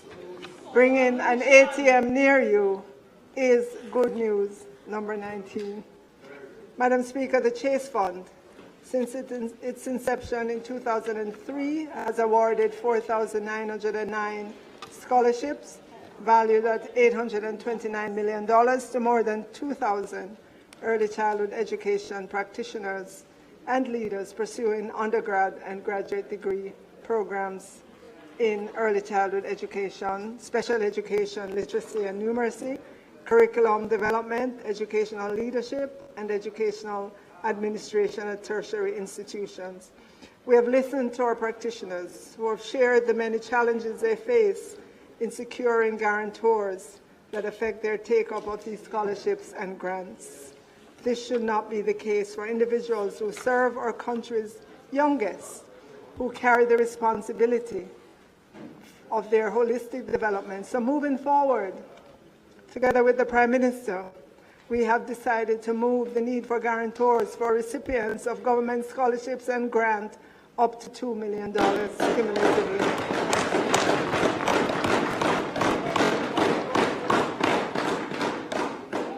And that's good news number 20. And finally, Madam Speaker, we come to the good news number 21, the PAYE threshold.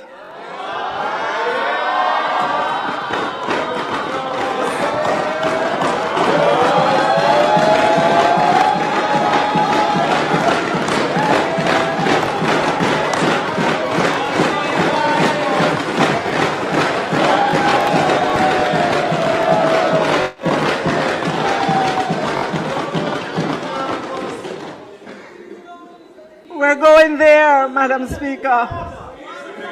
We're going there.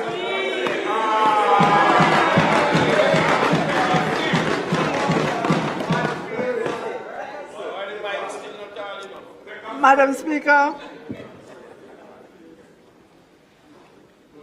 on seeking to be government in 2016, we told Jamaicans that we would increase the PAYE threshold from where it was to $1.5 million.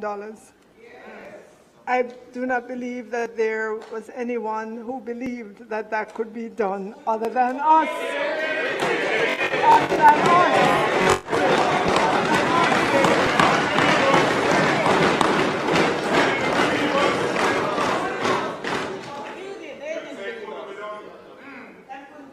Many persons thought it was a campaign trick to win.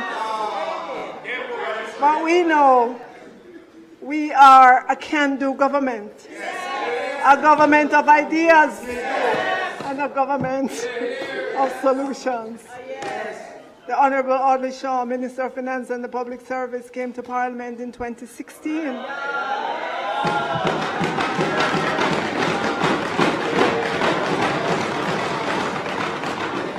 To make the announcement to increase the threshold to 1.5 million over 2 years in the famous phase it in.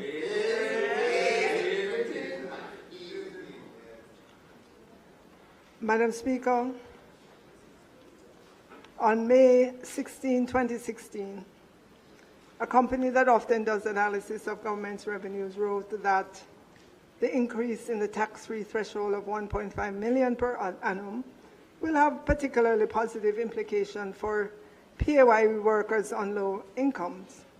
The proposed policy, speaking of the increase in the threshold, has broader implications, however, said the company that was doing the analysis, as the threshold increases will also significantly reduce the number of individuals who will contribute to the income tax.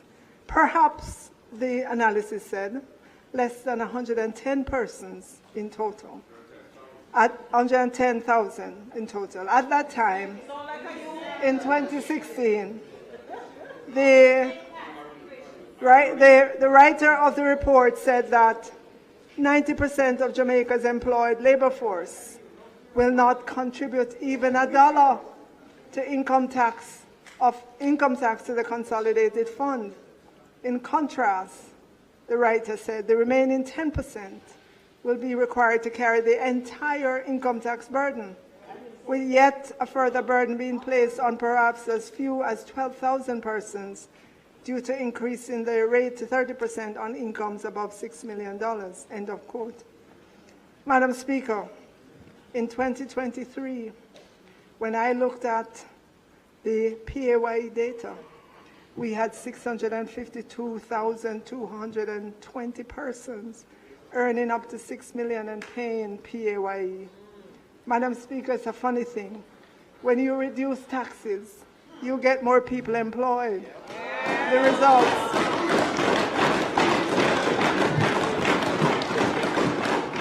results or more revenues to government to build roads, provide water, infrastructure, invest in the security force, in education, in health, broadband infrastructure, and the training of our people. That equation has eluded some who want to run this country. They are talking about raising taxes. Recently, I saw a headline. JLP's query rejects Crawford's call for GCT increase as unwise and unconscionable. Senator Fitz-Henley calls Crawford's tax to boost education a non-starter. Another one, Madam Speaker, seeking power. Another one seeking power wants to increase tax on imported food items. No matter how much they run and try to distance themselves from raising taxes by making it seem as if they didn't say so, or pretending it was a little joke, reducing taxes, Madam Speaker, reducing taxes is not in their history.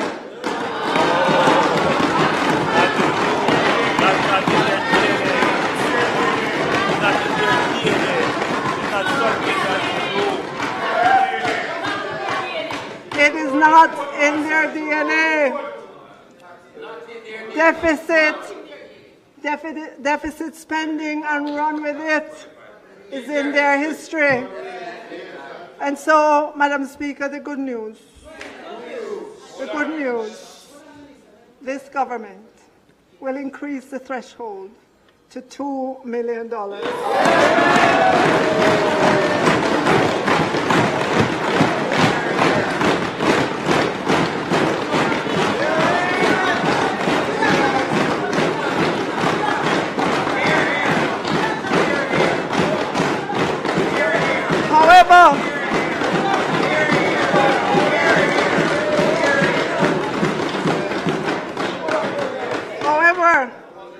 However, colleagues, remember, we are a responsible government, and so we'll increase the threshold in 3 tranches, to 1.8, then 1.9, then 2 million over a 3-year period, starting April 1, 2025.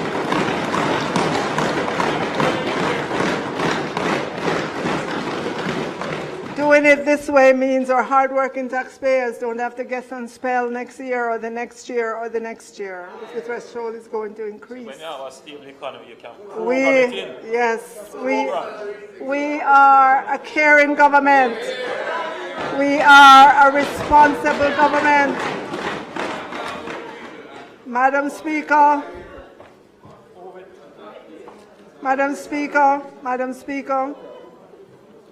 we could have run a deficit. For the first time in 10 years, based on our fiscal rules, we are allowed to run a deficit equivalent to no more than 0.3% of GDP, and that would still keep us on the path to 60% debt to GDP by fiscal 27-28. Madam Speaker, Prime Minister and I discussed this, and he said deficit spending would be a very bad signal to send to the world in an election year. So, Madam Speaker, there is no greater testimony to the high regards that this government has for the fiscal affairs of this country, and by extension, the people of Jamaica, than for Jamaicans to know that this government has steered a budget deficit in the face that we legitimately could run in an election year and said no thank you.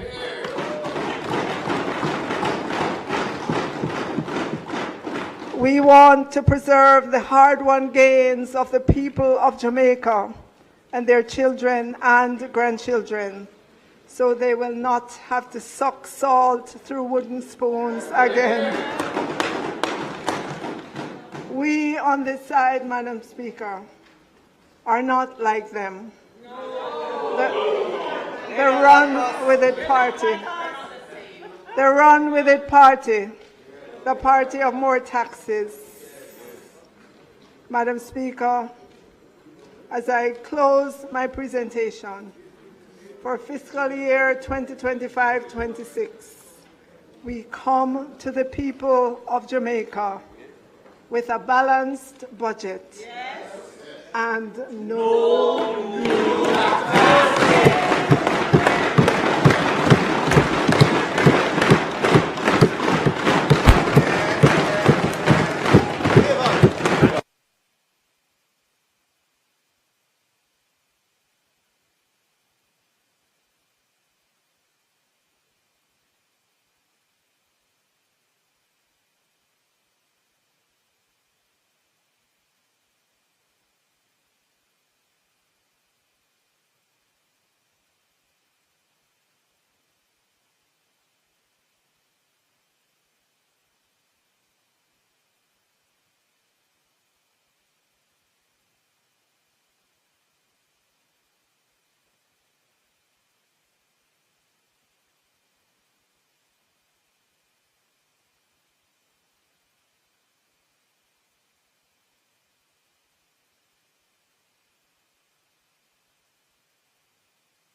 Thank you, members. House Leader. Madam Speaker, I'm a proud Deputy House Leader today. I really want to commend, Madam Speaker, our Minister of Finance on her presentation. We're proud women in Parliament today. And the Prime Minister is extremely proud. Let's hear it one more time. Poor Minister.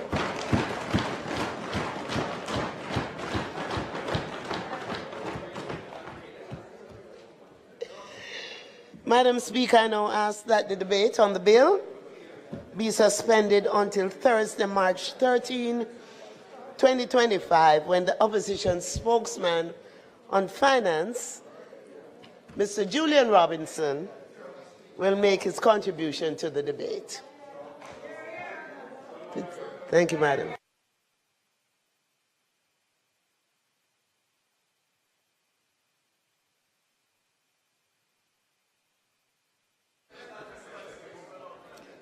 Parliament is excited. The question is that we